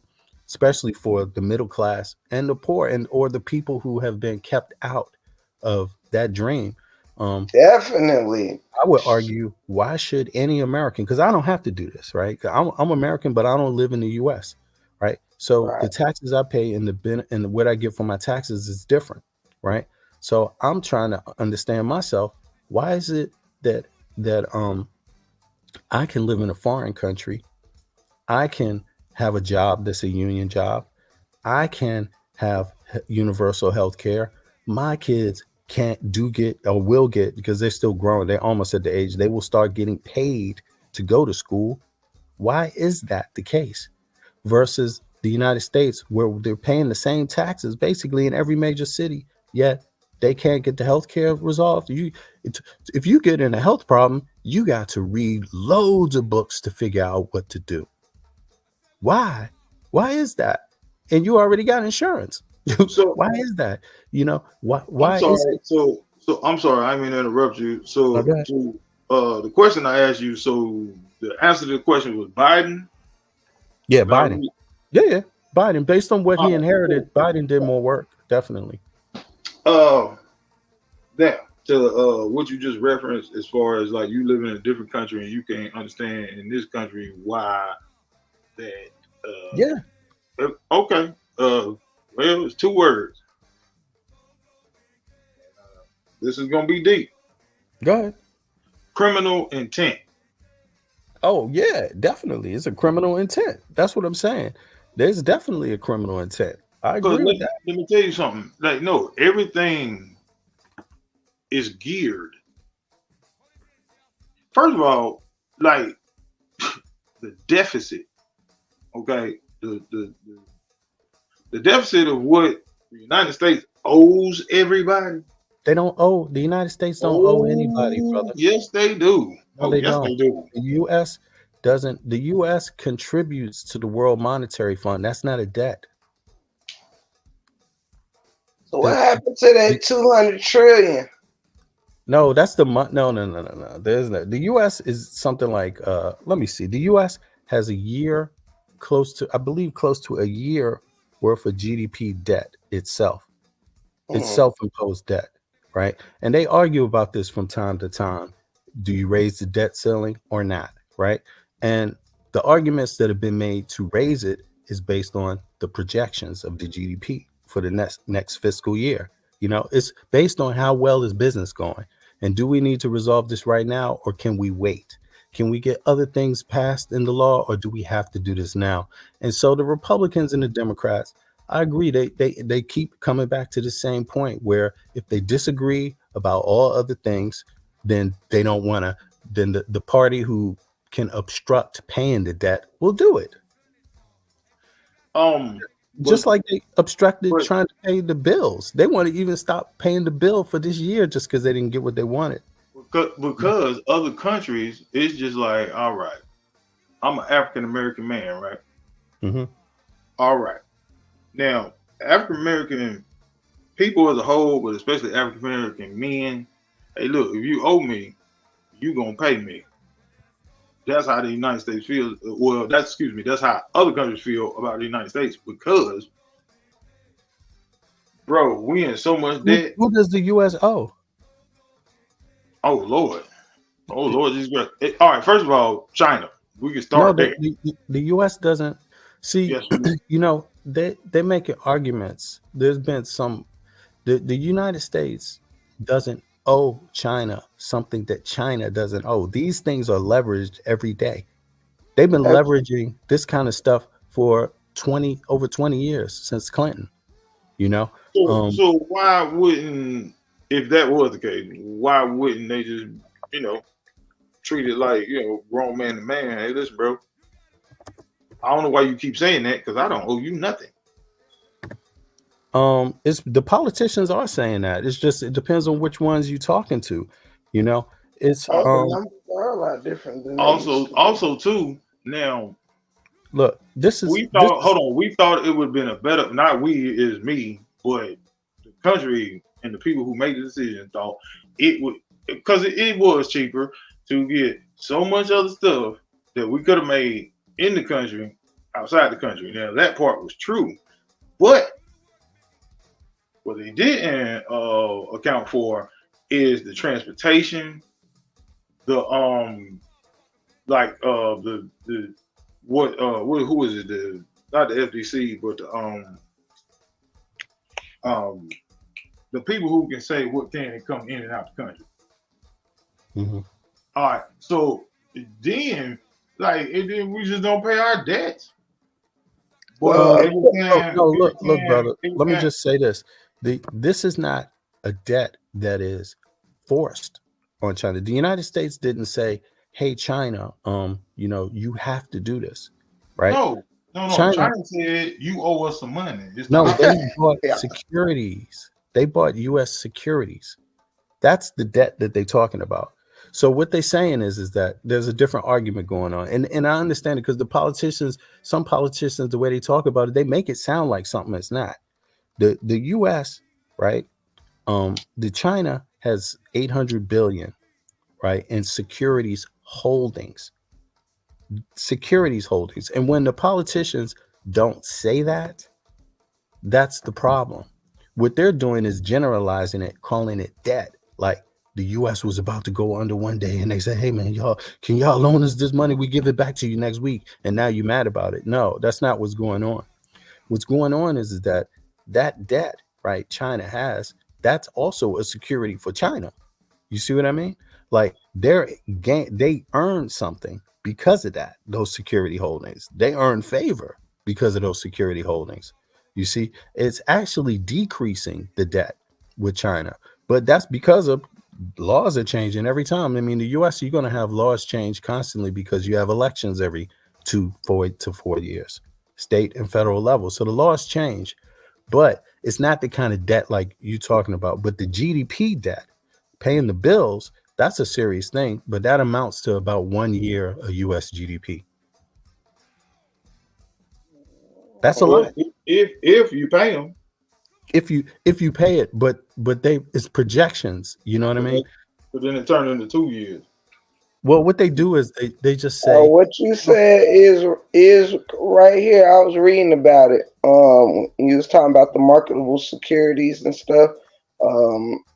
Yeah, they call it debt. It's securities holding. Yeah, that's what it's saying here. To pay for this deficit, the federal government borrows money by selling marketable securities such as treasury bonds, bills, notes, floating around notes. Yeah, China don't have to buy it. It's not like they didn't force them into that. China did that because they're in partnership with the U.S. That's why they did it, because they gain more from doing business with the U.S.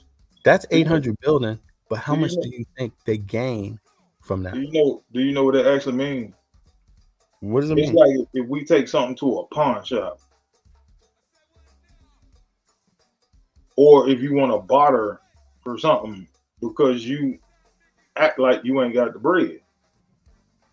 So are they acting like they ain't got the bread? Because why wouldn't you just give them money?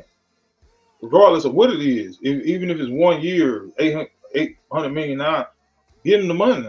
So that way your face is straight. Yeah, because they're leveraging that. The U.S. is leveraging that with China. You see, it's policy. So, but either way, if you owe, you owe. It doesn't matter how they want to word it. If you in their pocket, you in their pocket. Right, but here's the thing, bro. Here's the thing. So let me just try to make this to understand this. Anybody else owe debt? Everybody's in debt somewhere. No, I'm talking about states, countries. Yes. Right. So why do you think all these countries practice this kind of debt holdings? I mean, because the best thing, I haven't been there in life before. The best thing in life is have somebody in your pocket. Yeah, that's what I just said. So what I just said was, why wouldn't you get them out your pocket? So you can't say they don't want China. Look. It's both. It's like you said, like you got somebody in your pocket, yeah, and they also in return got them by the balls, because see, they're leveraging these things. This That's is why. not it's not something that they're doing because they need to. Not That's in one that way. sided though. That's one Huh? sided. That's one sided. I would rather. All right, like okay, boom. No, what I mean is like they're not doing it for economic purposes in that direct way. It's in the macro way. It's like long term. You have this in our holdings. We have this agreement with you with business, right? That's why China US trade relations through all of this conflict with Russia, that's why it's holding. You see what I mean? That's one of the things they leverage, and they also leverage their military too. They leverage everything. The United States government leverages every single thing in terms of foreign affairs. They leverage all of it. There is nothing for free. No, it's And called. They annex everything. it's the other way around too. You know, I mean, countries are functioning like that. But what you hear is people not liking the United States when they do it, but it's okay when other people do it. And so that's the thing about it. That's where we need to just make sure we understand what's really happening. Like, what are our concerns?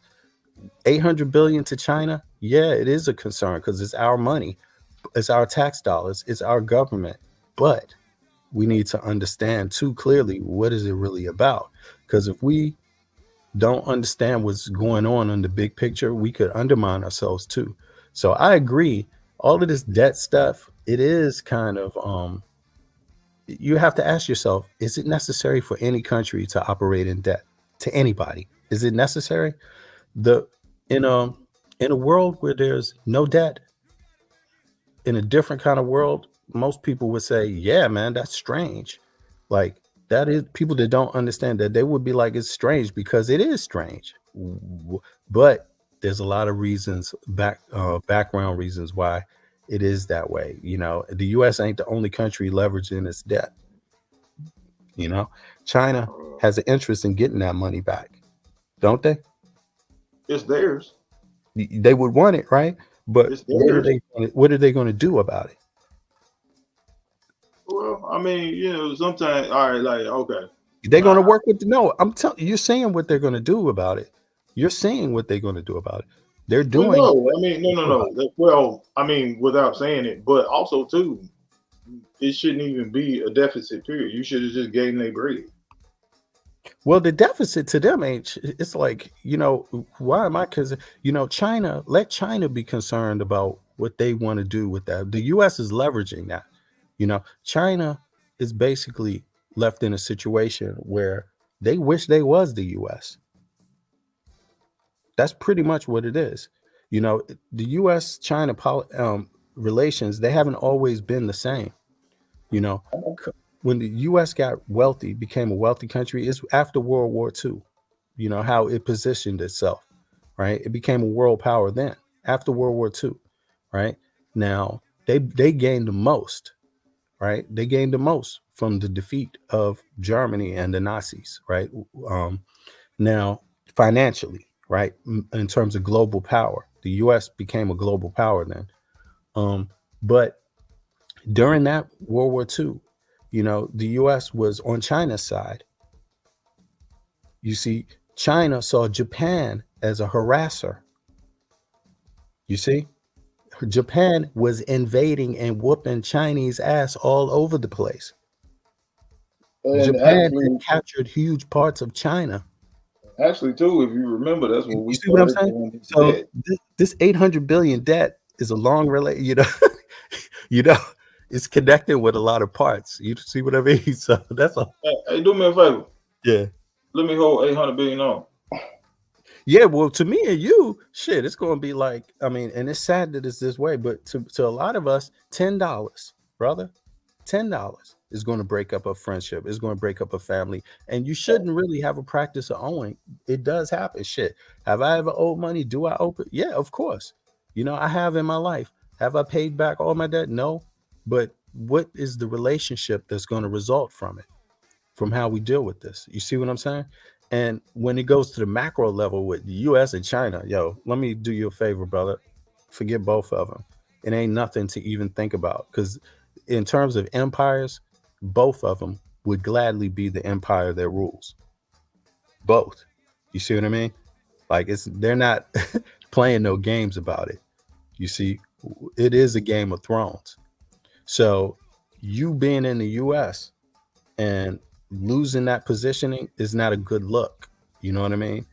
But it is a choice, and you have the right to vote, and I do respect that.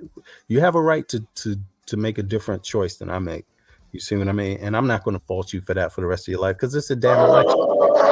2 years later, vote again, right? 2 years later, it's going to be more votes on the state level. So for me, it's not the end of the world. But my thoughts on it are that I'm far less concerned about China-U.S. relations and anything changing with that than I am about everyday Americans getting their shit first. I'm gonna be honest with you. That's my position. You know, I'm not dissing Chinese people and I'm not dissing China, although when it comes to acts of war or these kind of things, I think China know what's up. And I think China play a good game. I don't think China gives a fuck about Russia. I think China uses Russia, and when they turn their back on them, they will do that. I think these countries, when they meet each other, it's all snakes. You see what I mean? That's really true. That's true. That's what I was saying earlier, just about internally with the. But if you ask me, still knowing that when these countries deal with each other, they're dealing with a lot of snakes. Even knowing that, if you ask me, should kids get free lunch? My answer is yes. I'm voting for the person that want that. If you ask me, should everybody have a fair, decent wage, living wage that can support their life, their bills, their house, their food, their clothing in the area where they work, I'm voting yes for that.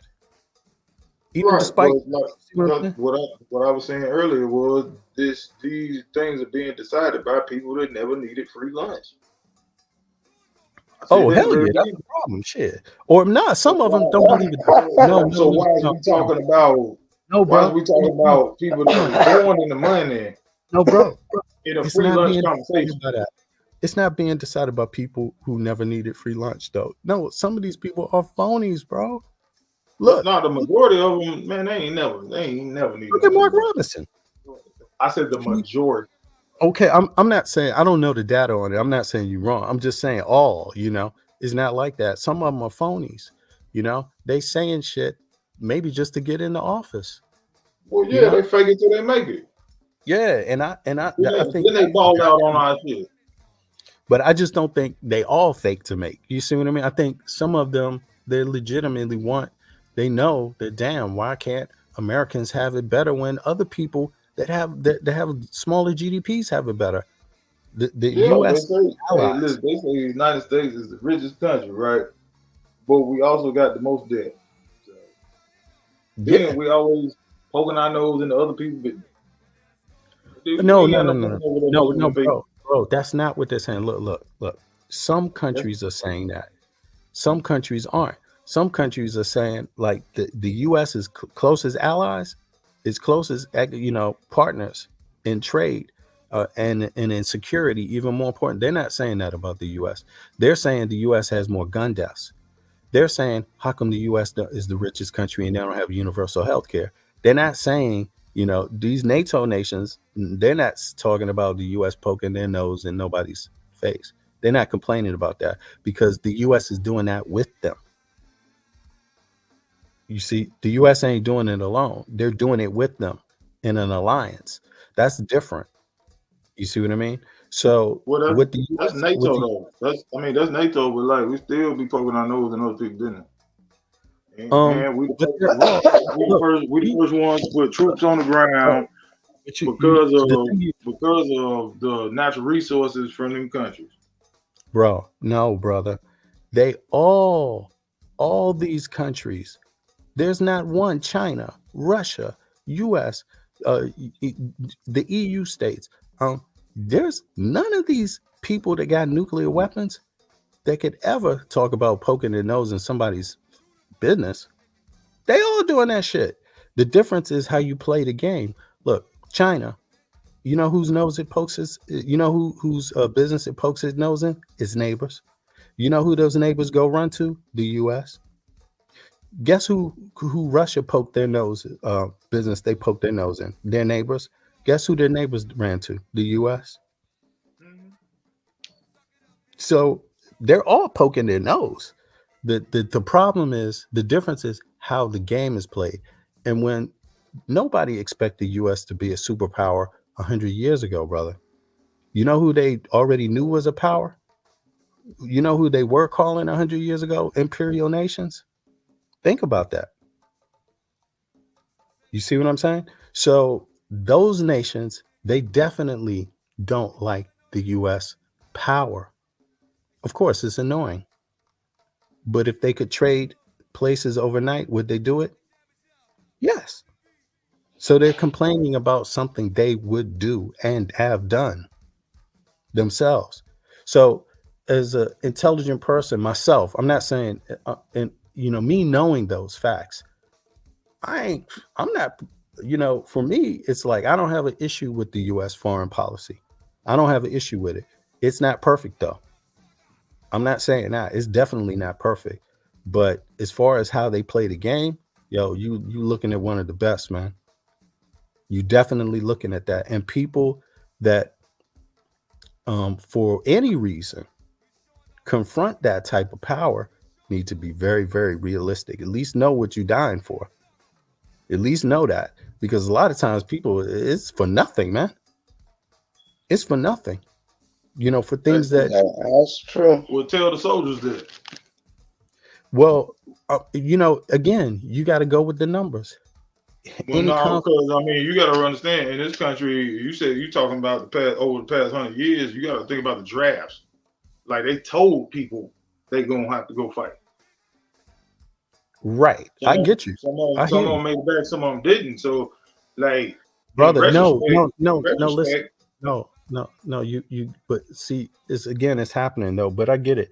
When you're talking about, why don't the United States give China $800 billion? That's international affairs. When you're talking about drafts in the U.S., was that not a nice thing? That's not necessarily the nicest thing, no. But when you compare them to China or Russia, they don't even have a word called draft. They come and get you, brother. That's exactly what the draft is in the United States. It ain't even a matter of a draft. Oh, no, they nice. No, they nice at first. They'll send you a letter. No, and then hold on. And then after they send that letter, if you don't show up the day you're supposed to show up, they literally come to your house and get you out your house. And you have two options. What did they do to Muhammad Ali? Right. I got you. You either going or you going to prison, bro. Right. I understand that. But listen, even Muhammad Ali was a little faulty. I'm not saying I disagree with his personal stance, because I think he had the right to take that personal stance, especially as a black man in America. Why would you go fight in a country with the country you live in is segregated? You being told to fight for somebody else's freedom? It doesn't make sense. Does it? No, it doesn't. But when you compare that situation to Muhammad Ali, even, or even today, to China, let's be very clear. China ain't going to ask you. They're going to make you, or you're going to die. Russia's not going to ask you to join this. They ain't going to waste their time with a draft. And fake times they do. Yeah, we're having a draft. Man, get out of here. Your ass is getting in that line, and you're going to get up there, and you see how they do it. I'm just saying, when we compare these things, we should just keep this in mind, that although we experience injustice, we should be cautious about about saying that somehow it's actually being done better in a place like China that we owe $800 billion to.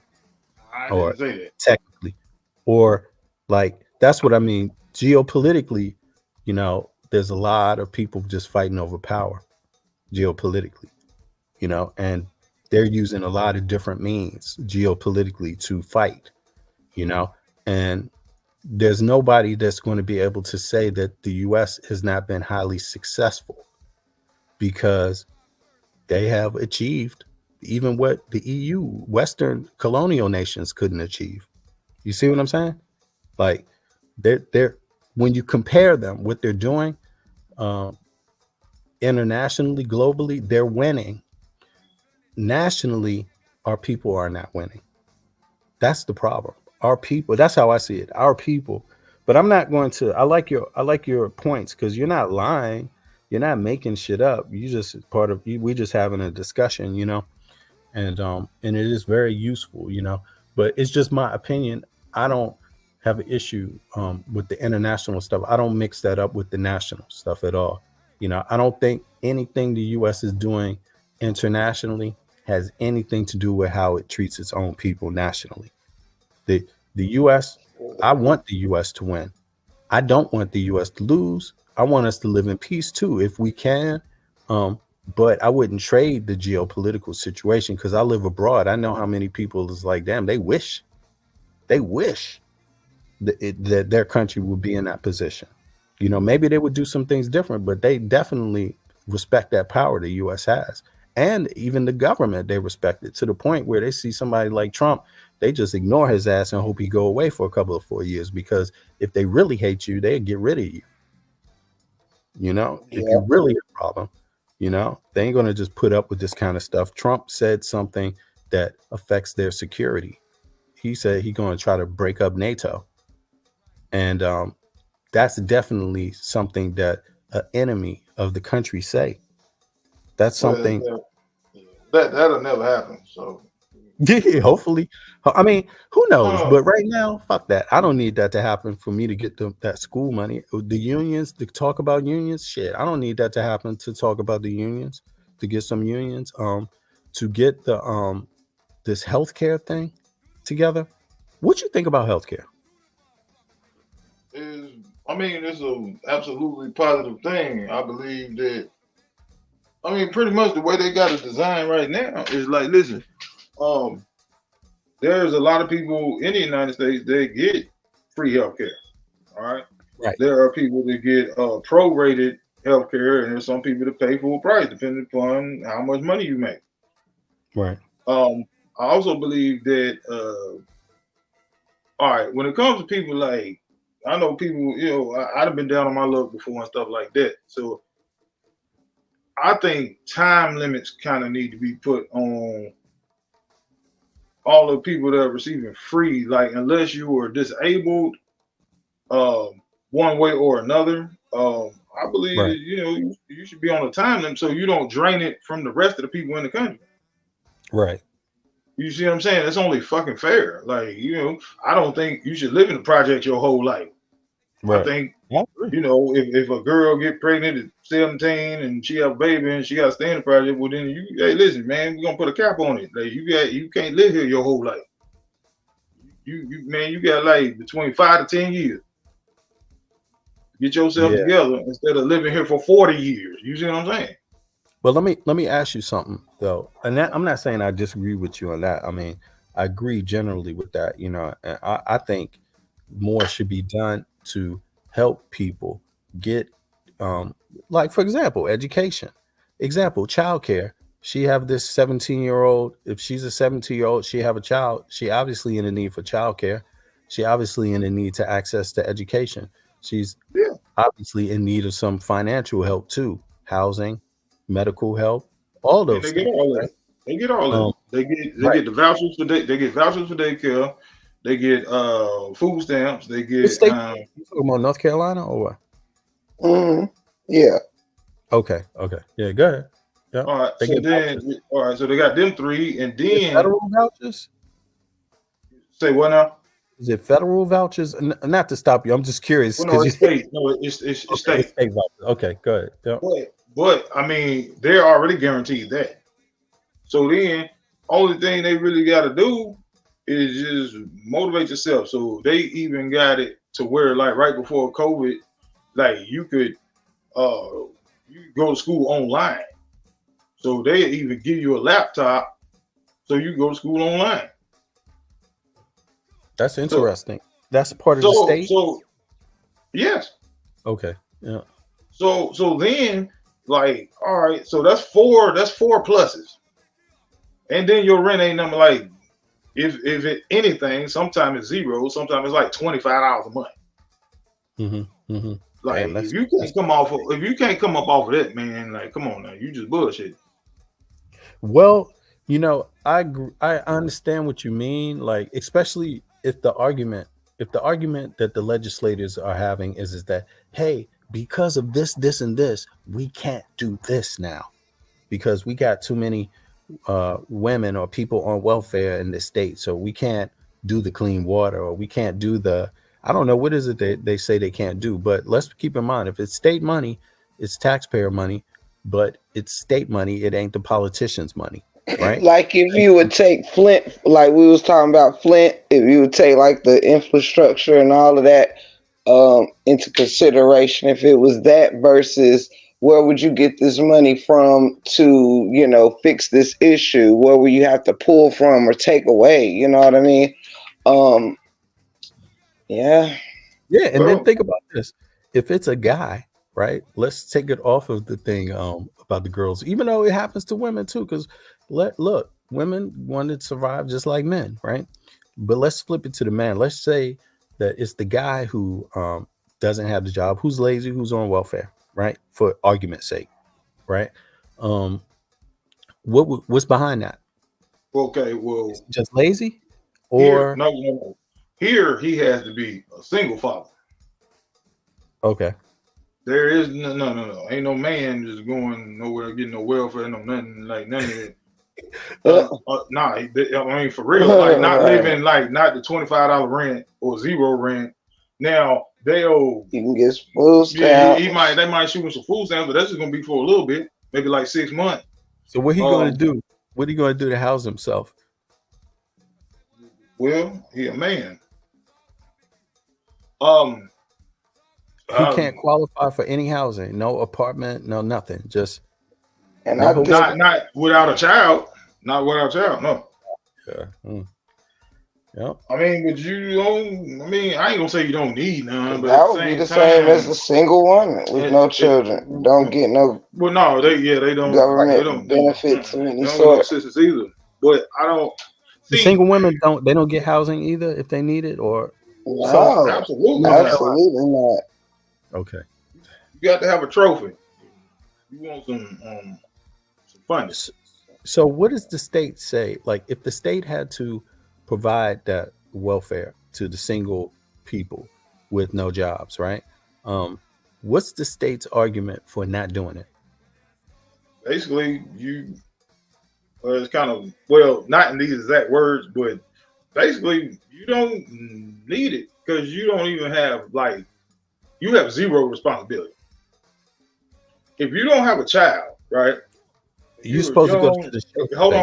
Mm-hmm. If you're a young, able-bodied person, so you don't have no physical or mental deficiencies, if you don't have a child, they're like, really, you BSing.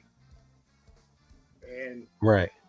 I think everybody can deserve, especially with the young folks or whoever. I think there should be more help for people starting up or following hard times. Disasters happen, all kind of stuff. Where disasters, I don't feel like all benefits should only be to help. Because, like for instance, I'll give a quick example. You could have a hardworking man who has their own place, paying all their bills, right? Not lazy or whatever.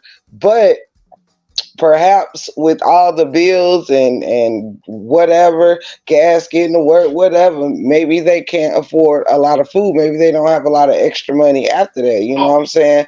So why can't a man, that is working and proves that his money is going, here, whatever, get food stamps if they can't afford them? Well, they send them to the churches. Hey, I'm gonna tell you something. You know what's crazy? Yeah, I agree with you though, Break Room, on that. Like, I think it's a good conversation because it does kind of bring out some elements I hadn't thought of before. Like, what do we do about about the men that need help, or that would be the same as a woman with no child, right? But it just occurred to me that, damn, I mean, where I live, that's not what happens. That's not what's going on. That's not even what's going on with drug addicts. Drug addicts have the right to housing. And yeah, there is a lot of countries like Ireland and it's a couple more You know what I do? that You know what I think about it? I think about it like this. Sorry to cut you off, Break Room. I heard you. But I think about it like this. Me, I am able to work. I'm able. I'm working and I'm able, right? Mhm. But if I should ever need a job, right? I would want there to be some jobs. I would want less people to compete with, right? So how Right. I literally look at these people is, first of all, I look at it And by as the like, way, I apologize. I brought my heavily debative husband over here to no, take over your panel. it's the same. It's the same dialogue, though. He No, you loves to debate. and welcome to you, brother. Welcome. Thanks for coming up too, both of y'all.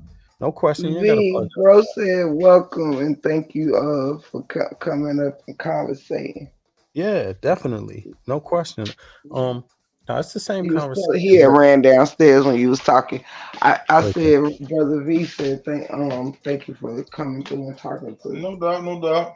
Yeah, it's good. It's along the same lines that we it's everything we discussing is Yeah, in the we same. just took it down from Fed to state, Right. a little more statewide, But you know, which is look, also very, very important. Like, we were started off, talking about the the Fed and the presidential, all this stuff, but a lot of our problems within the community, does happen within the stuff that direct people directly within the yeah, communities, yeah.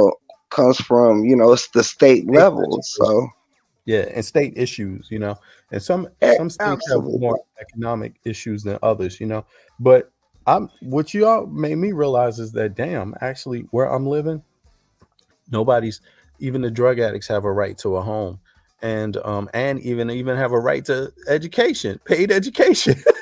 Yeah, they don't Right. punish them. They're not punishing them. They're just saying, hey, you didn't show up to school, and why didn't you show up to school? Is it because of this drug thing you're not working out? Well, guess what? You're out of the school now because you didn't show up. But you can't say you didn't get in. You need to get help before you try to come back to school. Don't start another program that you're not going to finish. And That's what country you say you was from? I I forgot. live in Denmark. I live in Denmark. Oh, okay. I was right then. DC. I'm from Washington, DC. So Right. I see the total difference in how things are, and I'm not dissing Washington, D.C., but damn, I mean, this is bigger than D.C., this problem. That's Right? crazy that you I from am. DC. Yeah. You stupid till I am. This in Washington DC. Yo, he just, He said I am. I'm done. it ain't personal. I hope it ain't personal. This It's an inside joke from and a visit that we went there last year. Mark Robinson's ass all day long. Yo, but look, I'm joking. Yo, one of the I could never diss North Carolina, period. Not as far as my history is concerned. Oh yeah, I rock with North Carolina. I just I'll be driving down there too. I got relatives North Carolina, South Carolina, so only thing that I wish that is very obvious is that though North Carolina is a good place, I think it's very leveled, very balanced, Okay. in a lot of ways. But the only thing I don't like is that you can still get a feel of kind of like the 13 colony situation. Like they won't jump up with the times, with the laws, like we're surrounded by all these states that's legalized marijuana. We are surrounded by all these states that's just a little more different, what I'm saying, with what I'm trying to say without saying it. Right. Right. Even the Commonwealth states like VA, Living on the highway. right.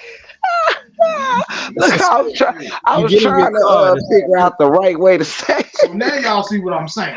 All right. Yeah, the suspense hit me too. I'll put my camera on. It's like a movie and shit. I put the music on. Dun, dun, dun, dun. You gonna pull me over? What the fuck?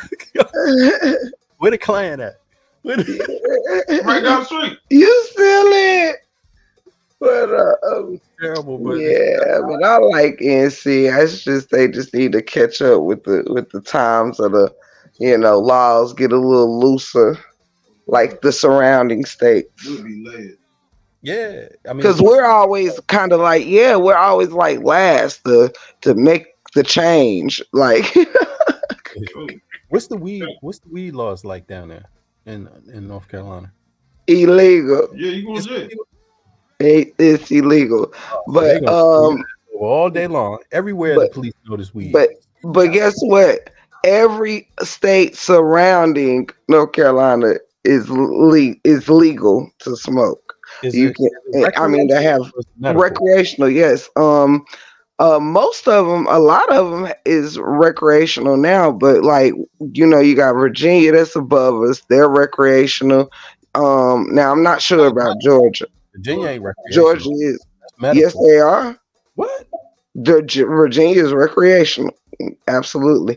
And Georgia and Florida, Cali, hell, even New Mexico. Like, what the hell? Everywhere. Not Texas. But it's just a lot. It's like 35 states that's legal now. And maybe only 20 out of the 35 is recreational, but still. When did that happen in Virginia? I think 2016. I want to say it was either 2016 because I just was looking at this stuff today. That's so funny. Okay. And it had the years that every 2021. It was 2021. Yeah. Okay, no worries. Yeah, because that's good to know. I didn't know that. I actually thought it was still not recreational. That it was only medical. But go ahead. Even when it's recreational, you can grow up to 5 plants. Mm-hmm. So that means I can drive through VA. It's all good now. Oh yes, fancy. Yeah. Okay. Oh yes. Ain't nobody gonna. My nephew.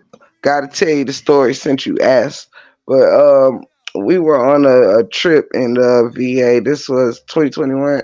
That was maybe 2022. 21.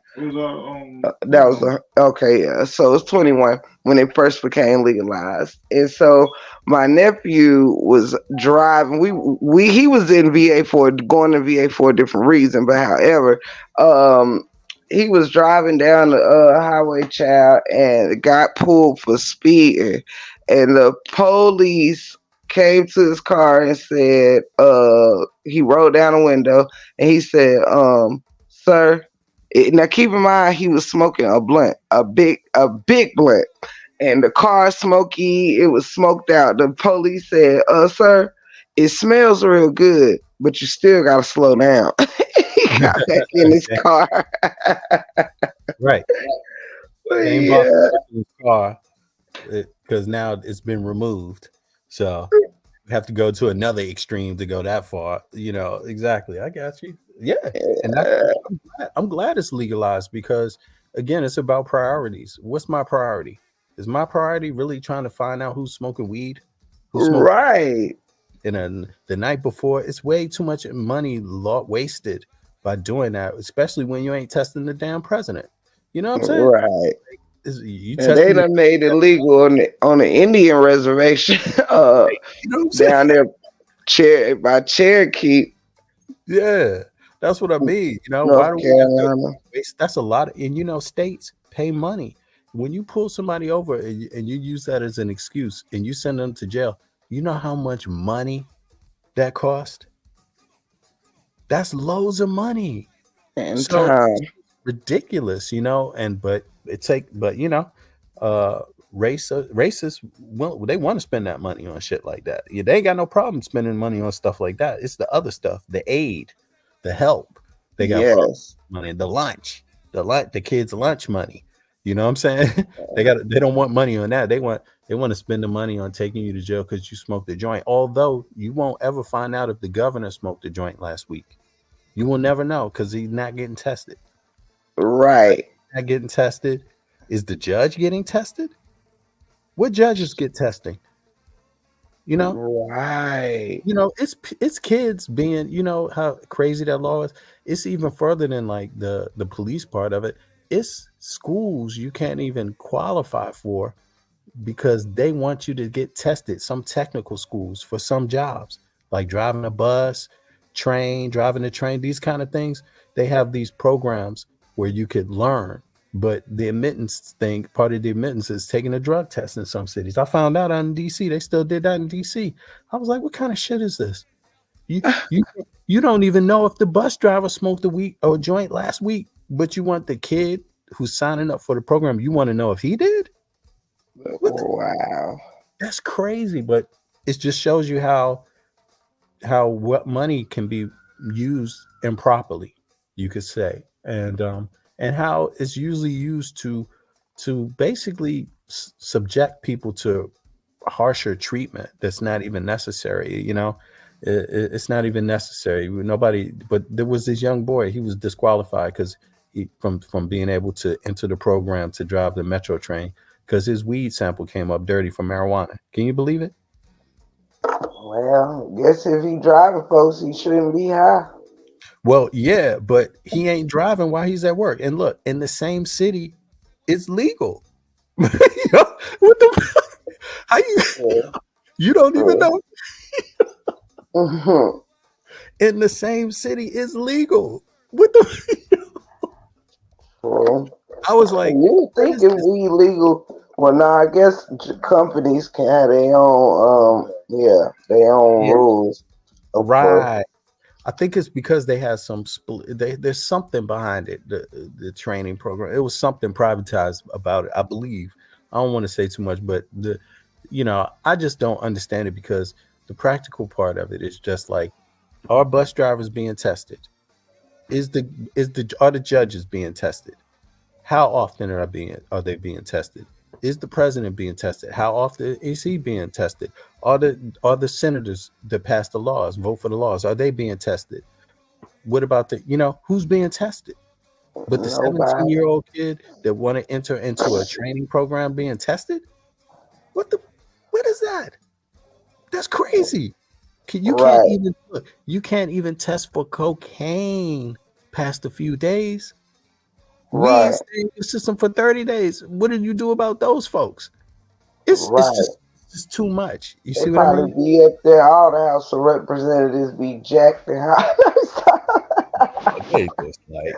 They're just not trying to do it right. They're not trying to make it useful for some reason. But but in any case, there's definitely enough injustice going on, and hopefully we can get people together to get enough justice going on, but I would say focus on the things in your face, you know what I mean? Like, because those are the things you can research, and you can do the anthropological research too, like talk to the people in your communities. You can you have the access to be able to probe situations and find out the injustices where they are, and above all, like, try to feel like you can help somebody, what I mean, like in the community. And if that means voting, that means voting too. If it doesn't, then try to do the other things. But I think we owe ourselves that as Americans. We owe ourselves that because we've been living in one of the Western democracies that hasn't had this approach about caring for everybody. We grown up where it's, a lot of these things been normalized. And, it's this idea about helping each other makes us weaker, or that somehow if everybody has enough to get along, that's somehow going to weaken the country, the richest country on earth. Like, I don't know, Right. And if you want to vote, if I want to vote to spend that money on the kids having lunch, I'm going to do it today. Let's find out what happens tomorrow. Find out how many complaints folks get. That's bad, man. Who made that apple pie? That shit wasn't nothing. Right. Lord. Those grits, they weren't nice this morning. You know what I'm saying? Gotta do something about that. You're right. Child, folks can complain. I mean, let's see if they get complaints. You might not. People might be like, damn, that's the best apple pie I done had ever. Damn, who made the apple pie? We don't know, but if you don't do it, you never find out. True. Yes, but I'm gonna thank you for having me. I'm gonna get up off here since it's about 4:15 in the morning.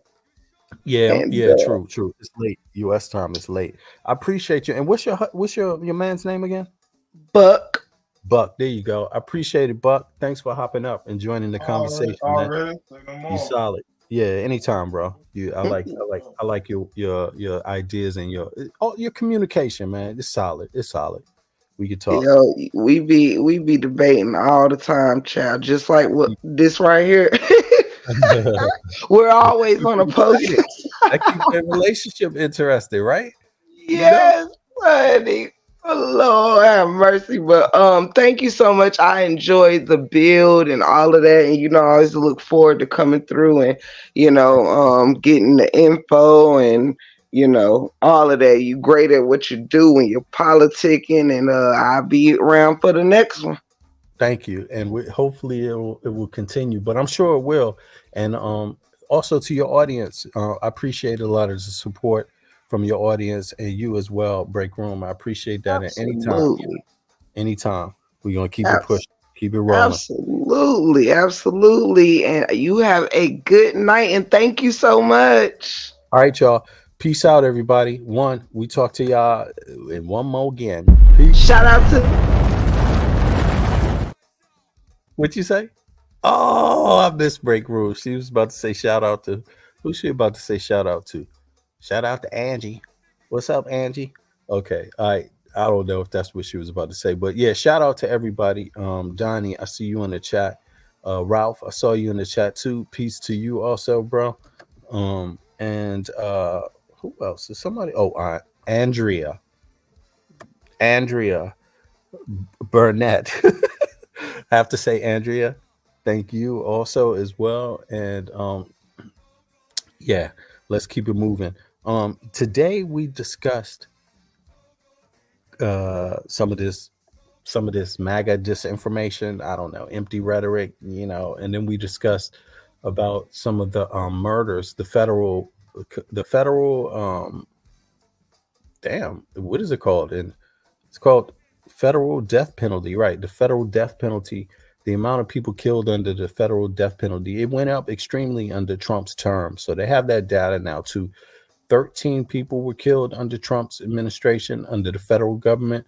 And I think they said that outdid the last 60 years of presidents all in one. And much of it was done in 1 year's time under Trump's administration. That's a really weird thing to look at when you think like, wow, how could somebody get that done?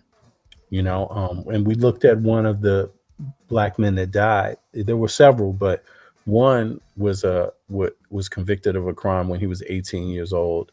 And he wasn't the person who committed the murder, but he was a person who assisted with getting rid of the body later. And, there were people asking for clemency. The Kardashians asked for clemency. The prosecutor himself asked for clemency. And others. I think 5 of the jurors asked for clemency due to some of the details in the case and his age, and saying that he wasn't the person who was there. He wasn't there at the murder, but he helped get rid of the body. But they thought it was too young for him to have to lose his life over. And Trump didn't give him clemency. Trump did not give him a pardon. So it's something we should be aware about. But it takes some real talk to do that. I mean, I'm not perfect, but people do make mistakes too, even these kind of mistakes. And so we had a little chat about that. And then we had a talk about 24 women in Trump's career have accused him of sexual assault. Damn, that's a lot of accusations, and it's well, he's already lost a civil case, and yeah, it's just what do you think about that? Let me know what you think about that in the comment section also. And yeah, so that was it for today, y'all. I appreciate everybody. Peace out to y'all.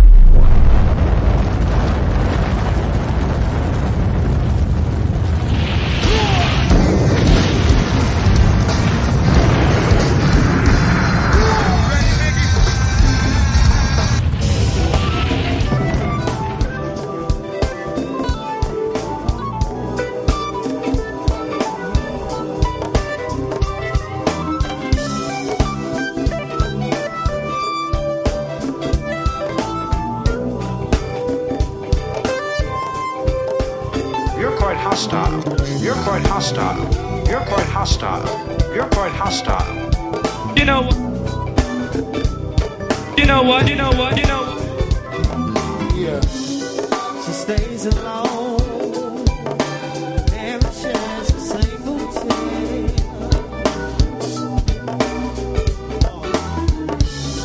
She stays in the coolest mood,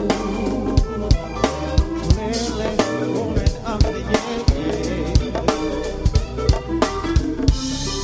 She and all her girlfriends, they go out dressed in white. Then she comes right to the coolest side of town. But she lives in my land.